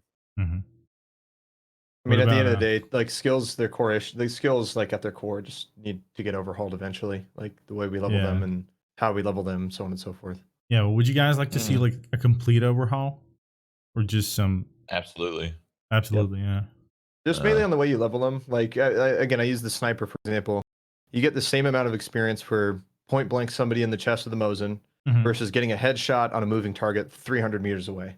True. Or reloading 3 times. Yeah, exactly. It's the same amount of experience. You're actually better off shooting a scav in the leg 6 times to kill him. Yeah. To get 3 skill points than it is to shoot him in the head once. Yeah. And you get exactly 0.6 of a skill point. So yeah. Headshots should just give straight up like 2 skill points. And then like a leg shot should give 0.1 because it's a shit shot. It would be cool if there's like a calculation of some kind, like if it was like the speed of your target and the distance would also take into account how much experience you're leveling, just for say sniper in general. So if you shoot somebody sprinting at like 300 meters away in the head, that could be like 5 points, like the most. It's like a multiplier or something. Yeah, or but if he's holding still, What if you were to like hit 2 scavs in the head within like under 3 seconds or something like that? Yeah, and there's like a bang, multiplier bang. for that. Yeah, like a double kill yeah. multiplier. Yeah, that would be cool. Poor Nikita right now, dude. Like, how am I gonna do this? How do I code this shit? Do you think that the price of your gun should have an impact on how much XP you're No. getting? No. No. I don't It's Good. a skill. It's a Good. skill thing. Yeah. Yeah. I agree. What do you think, Nikita? You're Is he muted. just pretending to talk? Uh-oh. Is he Uh-oh. muted? Is he muted in You're Discord? We've lost you, Nikita. Opa! I was telling so many interesting things. Yes, I'm totally agree with you actually, because I was reading comments. They said he's muted. I'm like, okay, like I'm stupid, And I was reading the comments and people saying like I'm level 41, level 6 resistance. I'm level 47, level 10 resistance. So yes, the easy thing is to get the stress resistance quest lower to 7. I don't know what's the meme with 7, but let it be 7. Okay. Friends. 7. And people also want to get sniper skill lower too. Sniper quest lower too. I don't know what's the number in there, and It's 12, level 12. Yeah. So let's take a guess and see how low we can get this number to. Couldn't you just increase the There's 3 rate at which you quests. level the I like think get experience? I think he said that he would have to increase the level that Yes. all skills level, Yes, so yes, it yes. would skew the entire skill system. Mhm. I see. So 7. I think I think it'd be lowering that. I think 7. 10? 10? 10. Well, the sniper is it? skill has 3 quests. It has One's 3 5, quests, one's one of 9, them- one's 12. Yeah, and Mhm. one of them increases. I think 9, or no, I'm sorry. The first one, the 5 one, increases your sniper skill by 100 points. So it's Yeah. a free or 200 points or something. I don't remember now. So you don't That want might to be make the it too low. I 50,000 think- euro one. You have to pay Oh, 50,000 that's such a euro. Oh, that's rip-off. right, That that's quest right. is such I'm a sorry. rip-off, dude. You're right. So level 10. Make it double, 100,000. Okay, and He's how's the thunder? mentoring Okay. you though. Doubles. Понизить. Chat saying 369. Бабло. 469? 469? 469. Yeah. I think 369 makes sense. Let it be 4, 7, 10. There you go. 417. Easier. I Word. mean, it's easier. It's easier. Yeah. There we go. This is the perfect example that the streamers are not ruining the game. They help you, people. Everybody say thank you, Shroud. Thank you. Uh-huh. 10 is Yeah. really 10, high. 10 is still going to be tough, but I mean, It's more It's within better. reach. Sure, it's yeah. better for sure. I know it's not an easy it's an easy change, Nikita, but there definitely needs to look into a headshot being with a sniper rifle. A headshot should be giving more skill points, Yeah, and totally. and a leg shot should give less. Like a head or torso, maybe a full skill point, and then legs giving like an arms 0.1. Skill and points. chambering- Okay. And the chambering should not give any points at all. If it does, it should be like Marginal, like negligible. 0.01. Let me know this too. I will switch off my mic. So he's noting it. We like listening to the keyboard, Nikita. We like it. Oh, he's typing. Jesus. Yeah, I think just It should be increasing the rewarded rate at for which you level shooting the better. skills would be good. Yeah. It should be Yeah. rewarding for shooting better. And Exactly. there's guys out there that's- that really master the whole shooting of snipers and that, and Oh, it's maybe so fun. even if you can add a multiplier for being at longer ranges after 100 Yeah. meters. Mhm. I know this is Mhm. just me being, ridiculous. Ruining but the No, game, if you can get a silly god. 400 meter headshot. Maybe a 400 meter headshot should be a 4 times multiplier on a headshot skill point, which would be 4 skill points. Yeah. You know? Okay. And then if you get it, I know this is, coding is gone, and you're like, fucking hell, shut up. The funny thing is, like, we can discuss such a small thing in a game for 15 minutes already. But I noted your ideas, and cause there will be the skills overhaul 2 in the next year, and we will add more skills, and it will be more interesting and more live. of course, some of the principles, some of the actions for actual skill progression are kind of lame, especially reloading. Like, it's not cool because you need to actually use your weapon to kill something, kill somebody, or hurt somebody to actually gain the experience, and not just standing behind the tree and reloading.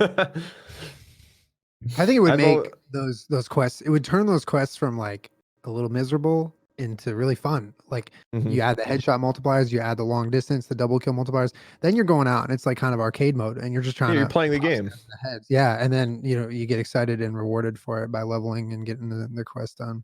That's why I've always wanted a little experience for every time you level your character, so you have something to look forward to when you level, so that you're encouraged to farm experience and explore and kill as many players as you can in a raid, search as many containers as you can in a raid to get as much experience possible to level up. You level up, you get some experience points, and you can put those into whatever skills you want. You know what I mean? You encourage people to complete the gameplay loop instead of doing these chores. Yeah, the old school method. That's good. Okay, I can tell you more. What should we wait on? How to say it? What should we?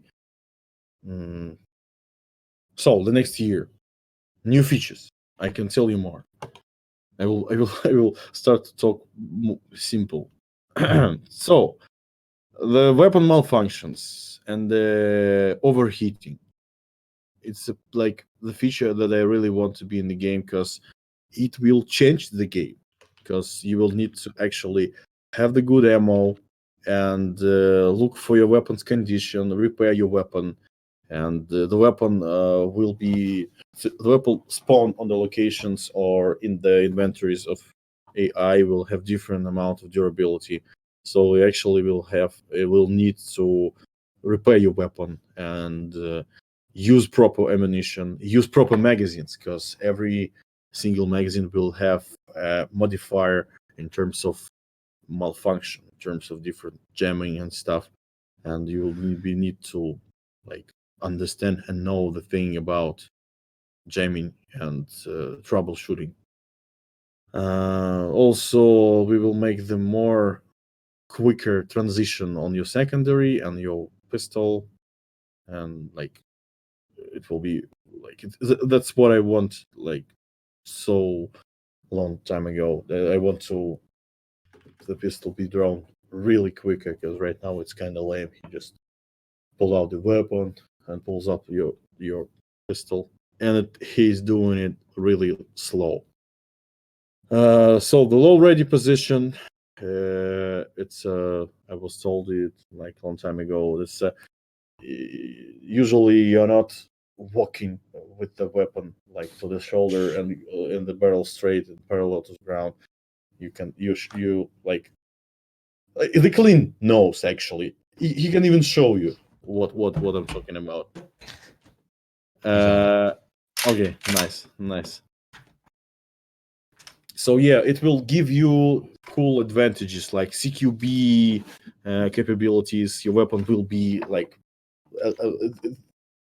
the sizes of your weapon will be like smaller because you are putting it closer to your body, and you will have the stamina bonuses, like the weapon with this position will draw your stamina slower, and so on. And it will be like just cool looking thing, like tactical stuff, like going like a true tactical operator.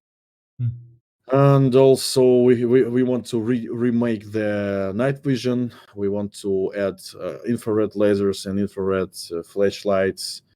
We actually finally want to add revolvers to barrel rifles, to barrel shotgun, and grenade launcher.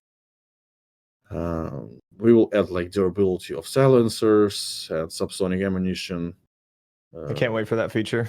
Alternative hand grips on your weapon, like you will be able to change the style of your C-clamp. Yeah. Tactical reload with the the same type of magazines. advanced recoil characteristics, pretty good feature. We like, as you know, every mod has a recoil. Like if you had a recoil influence, it's just like recoil -5. It means that -5% to all of the recoil, like horizontal, vertical, and stuff. And we will divide these parameters, and the weapon pass will have different parameters, like vertical recoil modifier, horizontal recoil modifier, and even the modification of actual recoil vector. So you will be able to, for example, install the specific flash hider, and he will change the recoil pattern of your weapon. That's cool. What's more? Camo netting, the ammo loading interface, and so on. Like many things. The character, a lot of stuff. And the character will receive the advanced weight restrictions. So many, like the big feature will consist of actual drawbacks, like negative effects of overweight. So you will need to watch what you're carrying, how much you're carrying, and it will lead to different kind of negative effects. So no, like bunny hopping over 60 kilos and running around like a madman. No more for Pastilli's gameplay. Going with maximum big backpack and like just sprinting over everywhere. Like I know I love watching Pastilli stream, like play. Attack on Pastilli Day. It only took 3. It was only 3,000 kilograms. It's not that much only weight, 3,000 dude. kilograms. He casually talks with people in the chat, and he even I think he just.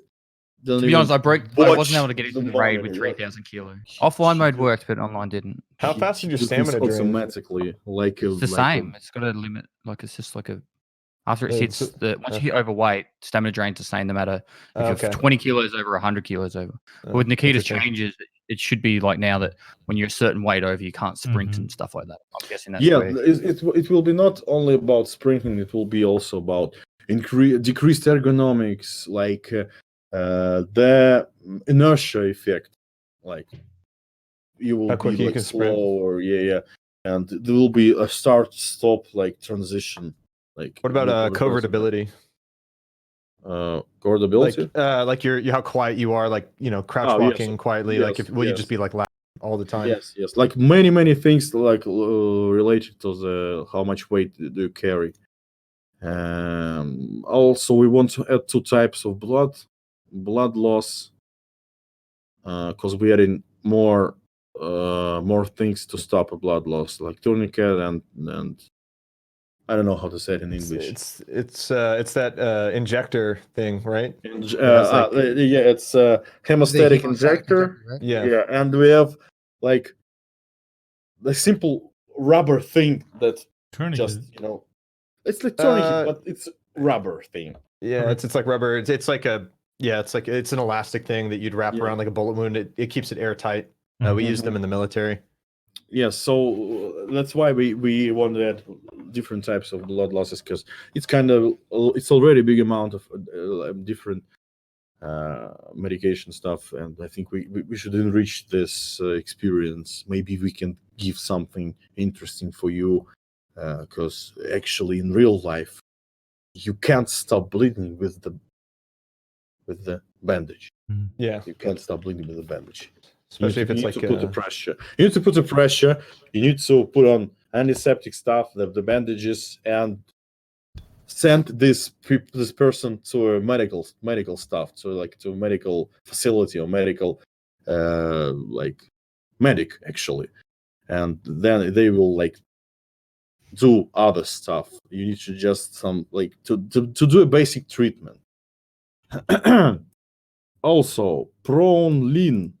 Ooh, that'll be cool. Watches, compass, new buses. Wait, prone lean. What about rolling? Maybe armor rolling. maybe armor rolling. Yeah. So ProLane is like I call this feature. It could contain. It may contain like several features related to prone.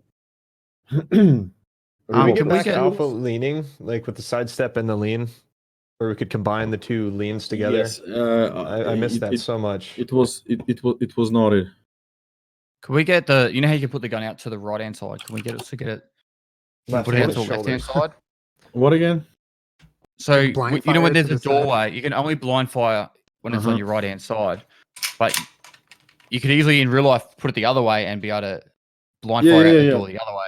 Yeah, the clean also knows like about this feature because I was telling people on the last podcast that if you lean right, your profile is kind of small. I don't know how to say it. Like it's on the shoulder and your weapon. If you lean to the other side, you like half of your body being exposed.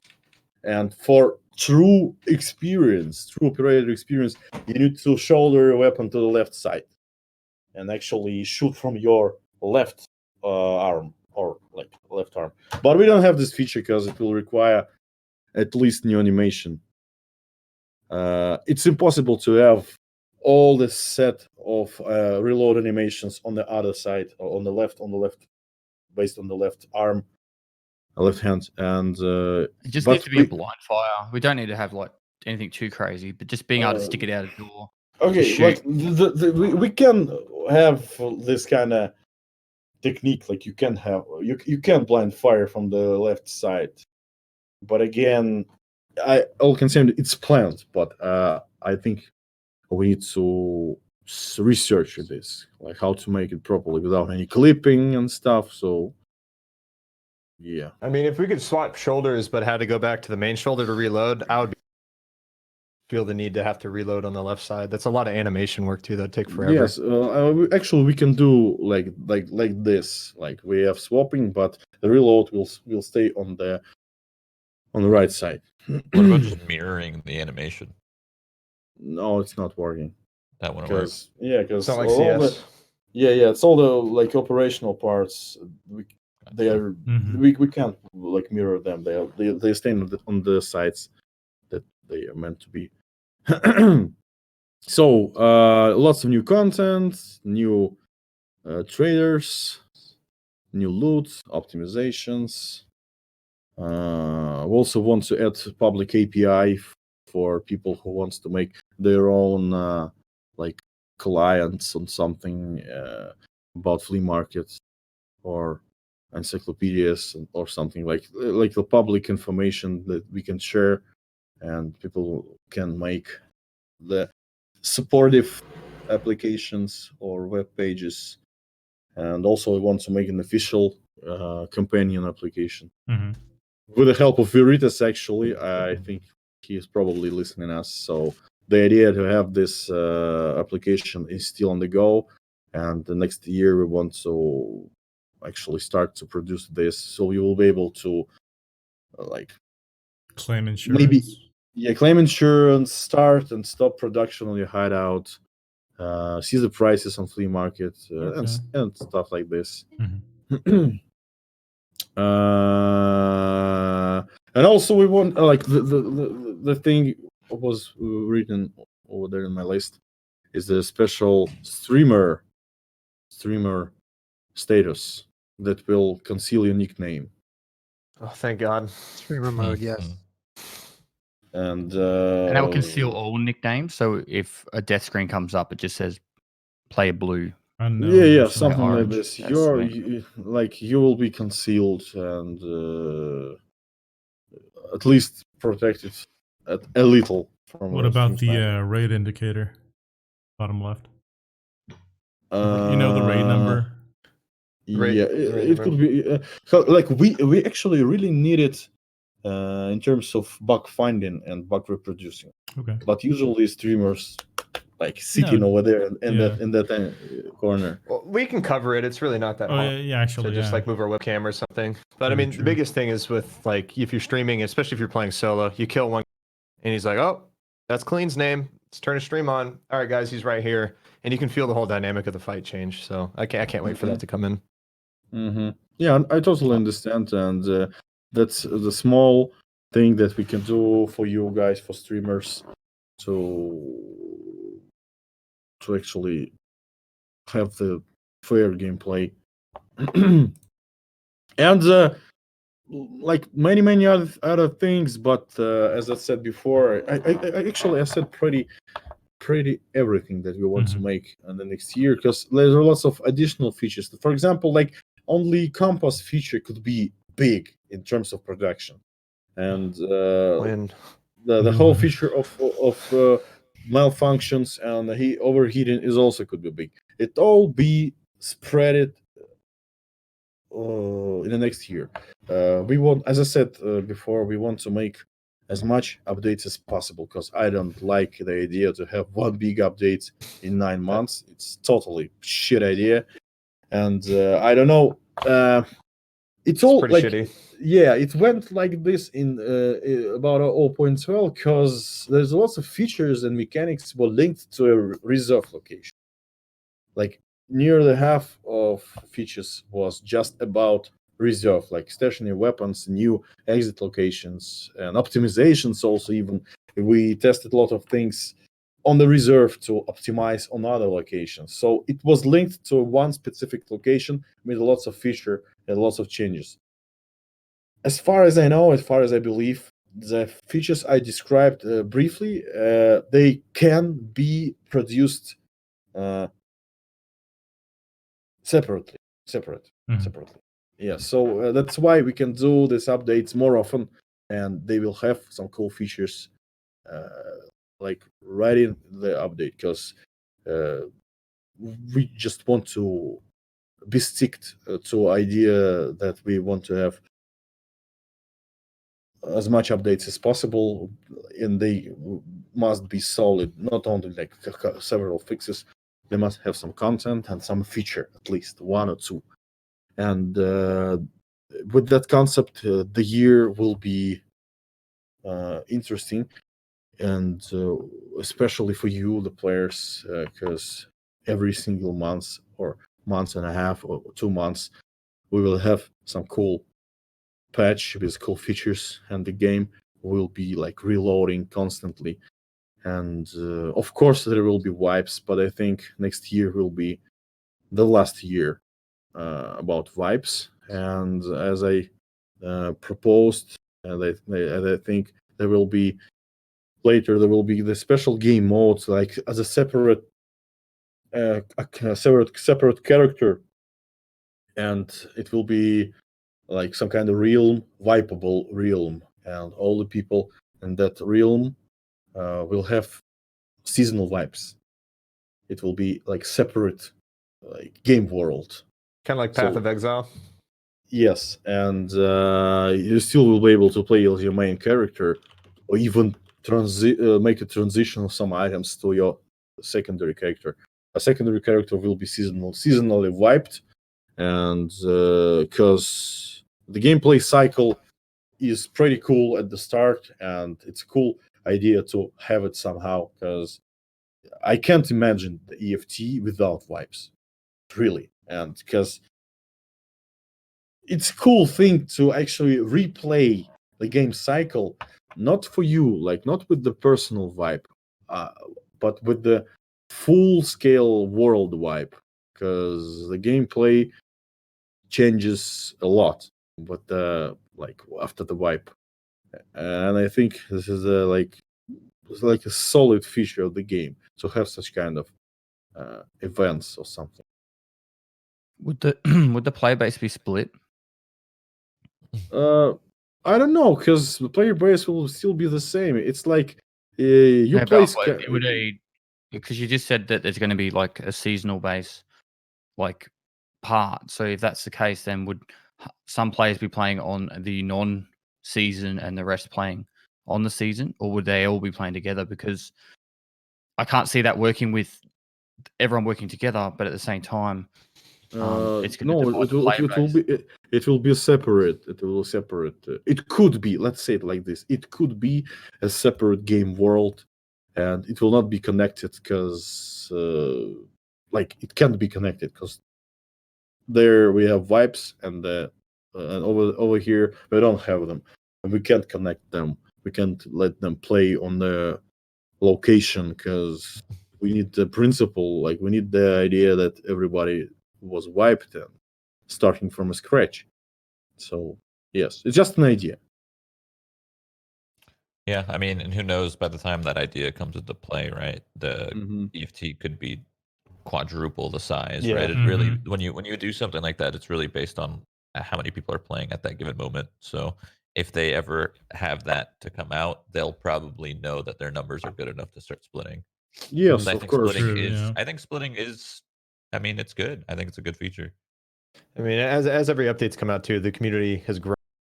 Every time an update comes out, more people are playing the game. So yeah, right now the numbers are pretty big for us. Like I was like a long time ago, I was hoping that if you have 30K concurrent users, it will be a goal, it will be an achievement, and it will lead to I think that the game is successful for myself, for us. And right now it's much bigger than we expected, and we need to what think is the about concurrent future. players, Nikita? Right now? Much bigger. I can tell you. Right now it's kind of stormy because I don't understand. Like the updates. Christmas. Yeah, Yeah. Oh, holidays. Christmas. Yeah, everybody's home. Yes. Christmas. So I like. It's slightly lower than yesterday, but the graphic feels kind of weird. I can tell you that 100K is what we reached, and Yeah. for EFT, it's like a really big numbers because like it was 9K something. It was 10K. It was not so big, but again, the world was pretty rich with players, and it's enough to actually play the game and have all the experience with such amount of players. Right now, it's much bigger, and we constantly need to upgrade the infrastructure and monitor stuff like several like days, last days. It always something like some servers are not working properly and stuff. So we need to constantly have like to take some maintenance on the servers, check them constantly, replace them and something. So it's a pretty hard task, especially with the game that scale pretty fast, and it scaled like several times more than it was before 0.12. And we need to think about the future, and we need to think about how to keep players more in the game. And that's why we need to add and think about something that will be in the future, some end game content. And I think I think we have we have time for some questions, and then I think we can show you the video. Oh, of course, I want to tell you that I don't have any leaks, unfortunately, for this podcast. No. Yeah, one quick one. Raid number 3. Raid. Yeah. Because I know that was kind of 7 up a lot earlier. It's like let's hope it will be again before the end of this year.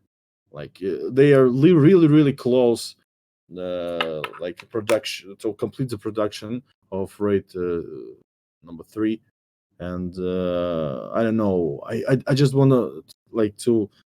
I don't want to say something and the luck will, how to say it, like will go away, and they will not be in time. So let's hope it will be before the end of this year. Okay, we got a Questions in the chat. Maybe you have any questions. Actually, I kind of getting exhausted already talking so much. Maybe you have a questions and you have a propositions. You can say it. You can ask me and I will answer. There is no problem. What controls the weather in Tarkov? Is it just random? No, it's a weather plant. It's big, and it's been generated for the months, for 1 month. Like it's always being regenerated every single month. That was done because we want to add the feature of weather forecasts. So we'll actually see how the weather will change. Any plans about adding snow or like seasonal? Maybe just on woods or something. Seasons will be introduced with the DLCs, so there will be like DLCs, like free DLCs also, and they will change the season like globally on the whole like world, in the whole world of Tarkov. You said ages ago that you're working with a company to get EFT merch. Yes.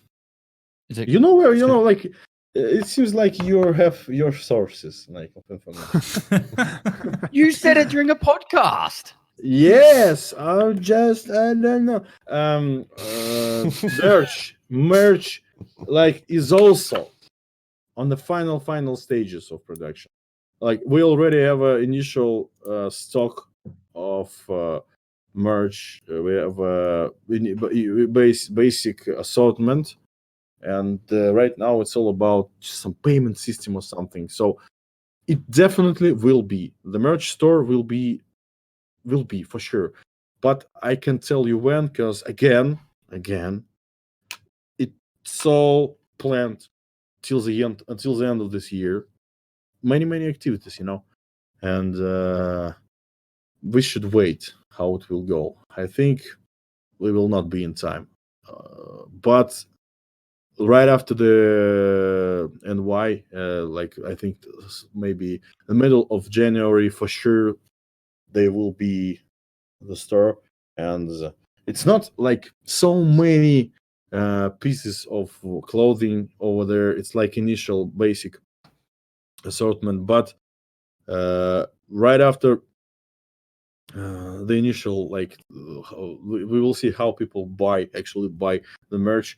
We will like make the changes and order a lot more our stuff just to see how it goes. The thing is, the merch store will be for sure, and it will be really soon. And this really soon is really soon type of stuff. Really soon. Really. Yeah. So that's it about merch store. What more? A lot of questions about offline with friends, but I think you've confirmed that in like 2 podcasts ago.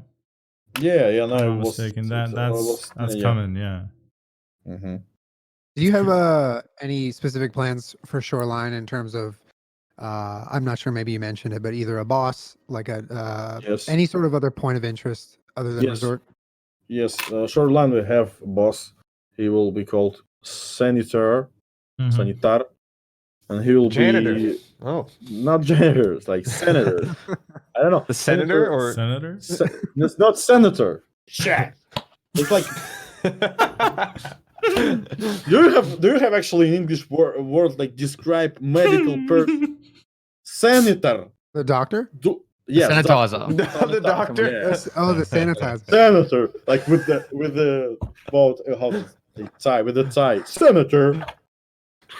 He's sitting in the most expensive house and just like senator. Oh, come on. So that's the guy who owns the estates.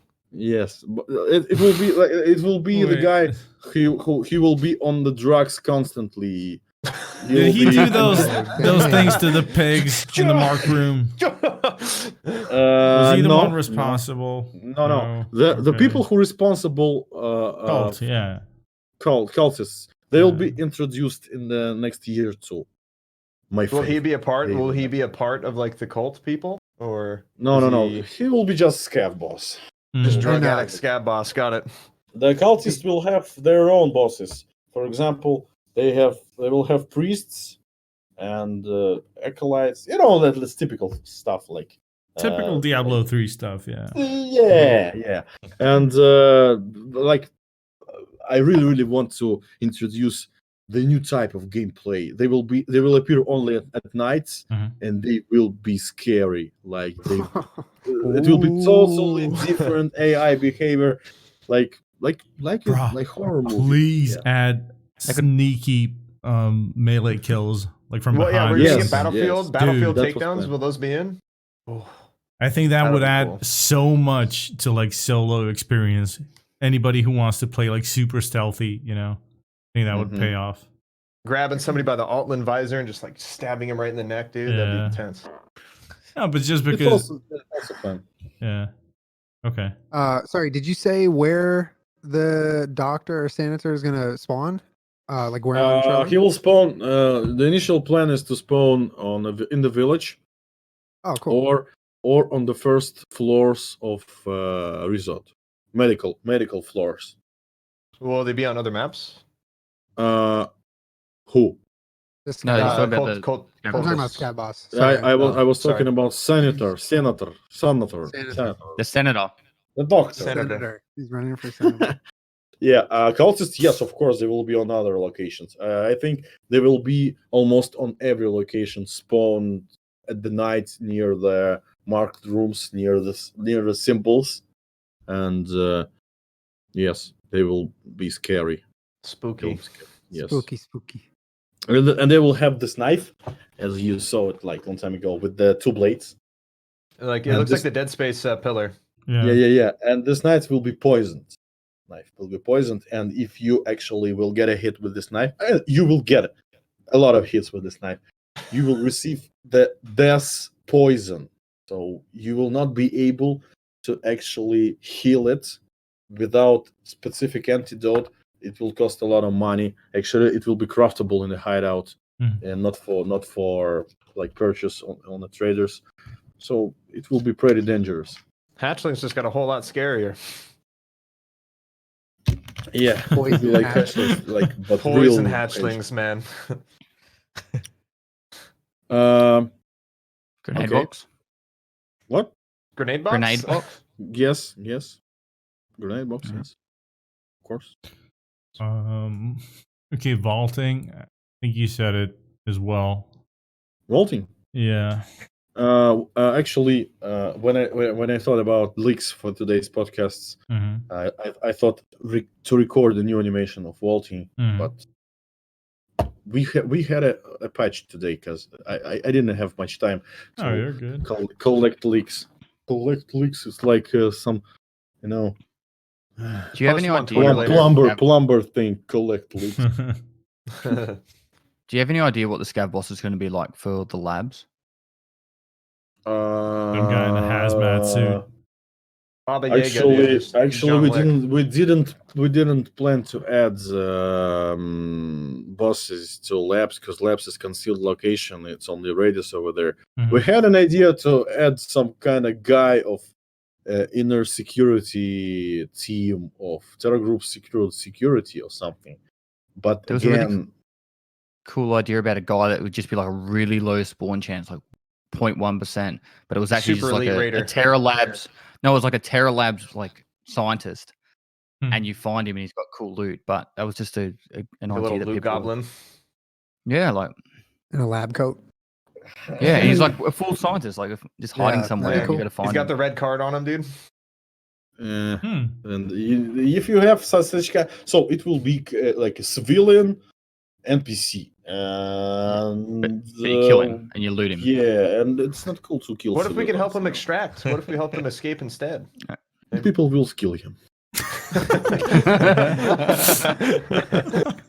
And a crowbar. Yeah, he's carrying the crowbar. Yeah. In a HEV suit. All right. It's Gordon Freeman. Oh my god.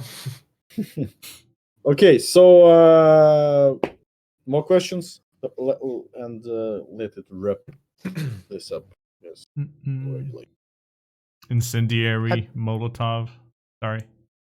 Oh no, I was gonna ask if you had any plans. I mean, this is kind of vague, but any plans to have a scav boss be mobile and kind of dynamic, whereas like Rashala will spawn dorms or gas, but instead of that, he would spawn literally wherever, just walking around. Would there be a scav Kinda boss like ever like Reserve, that? right?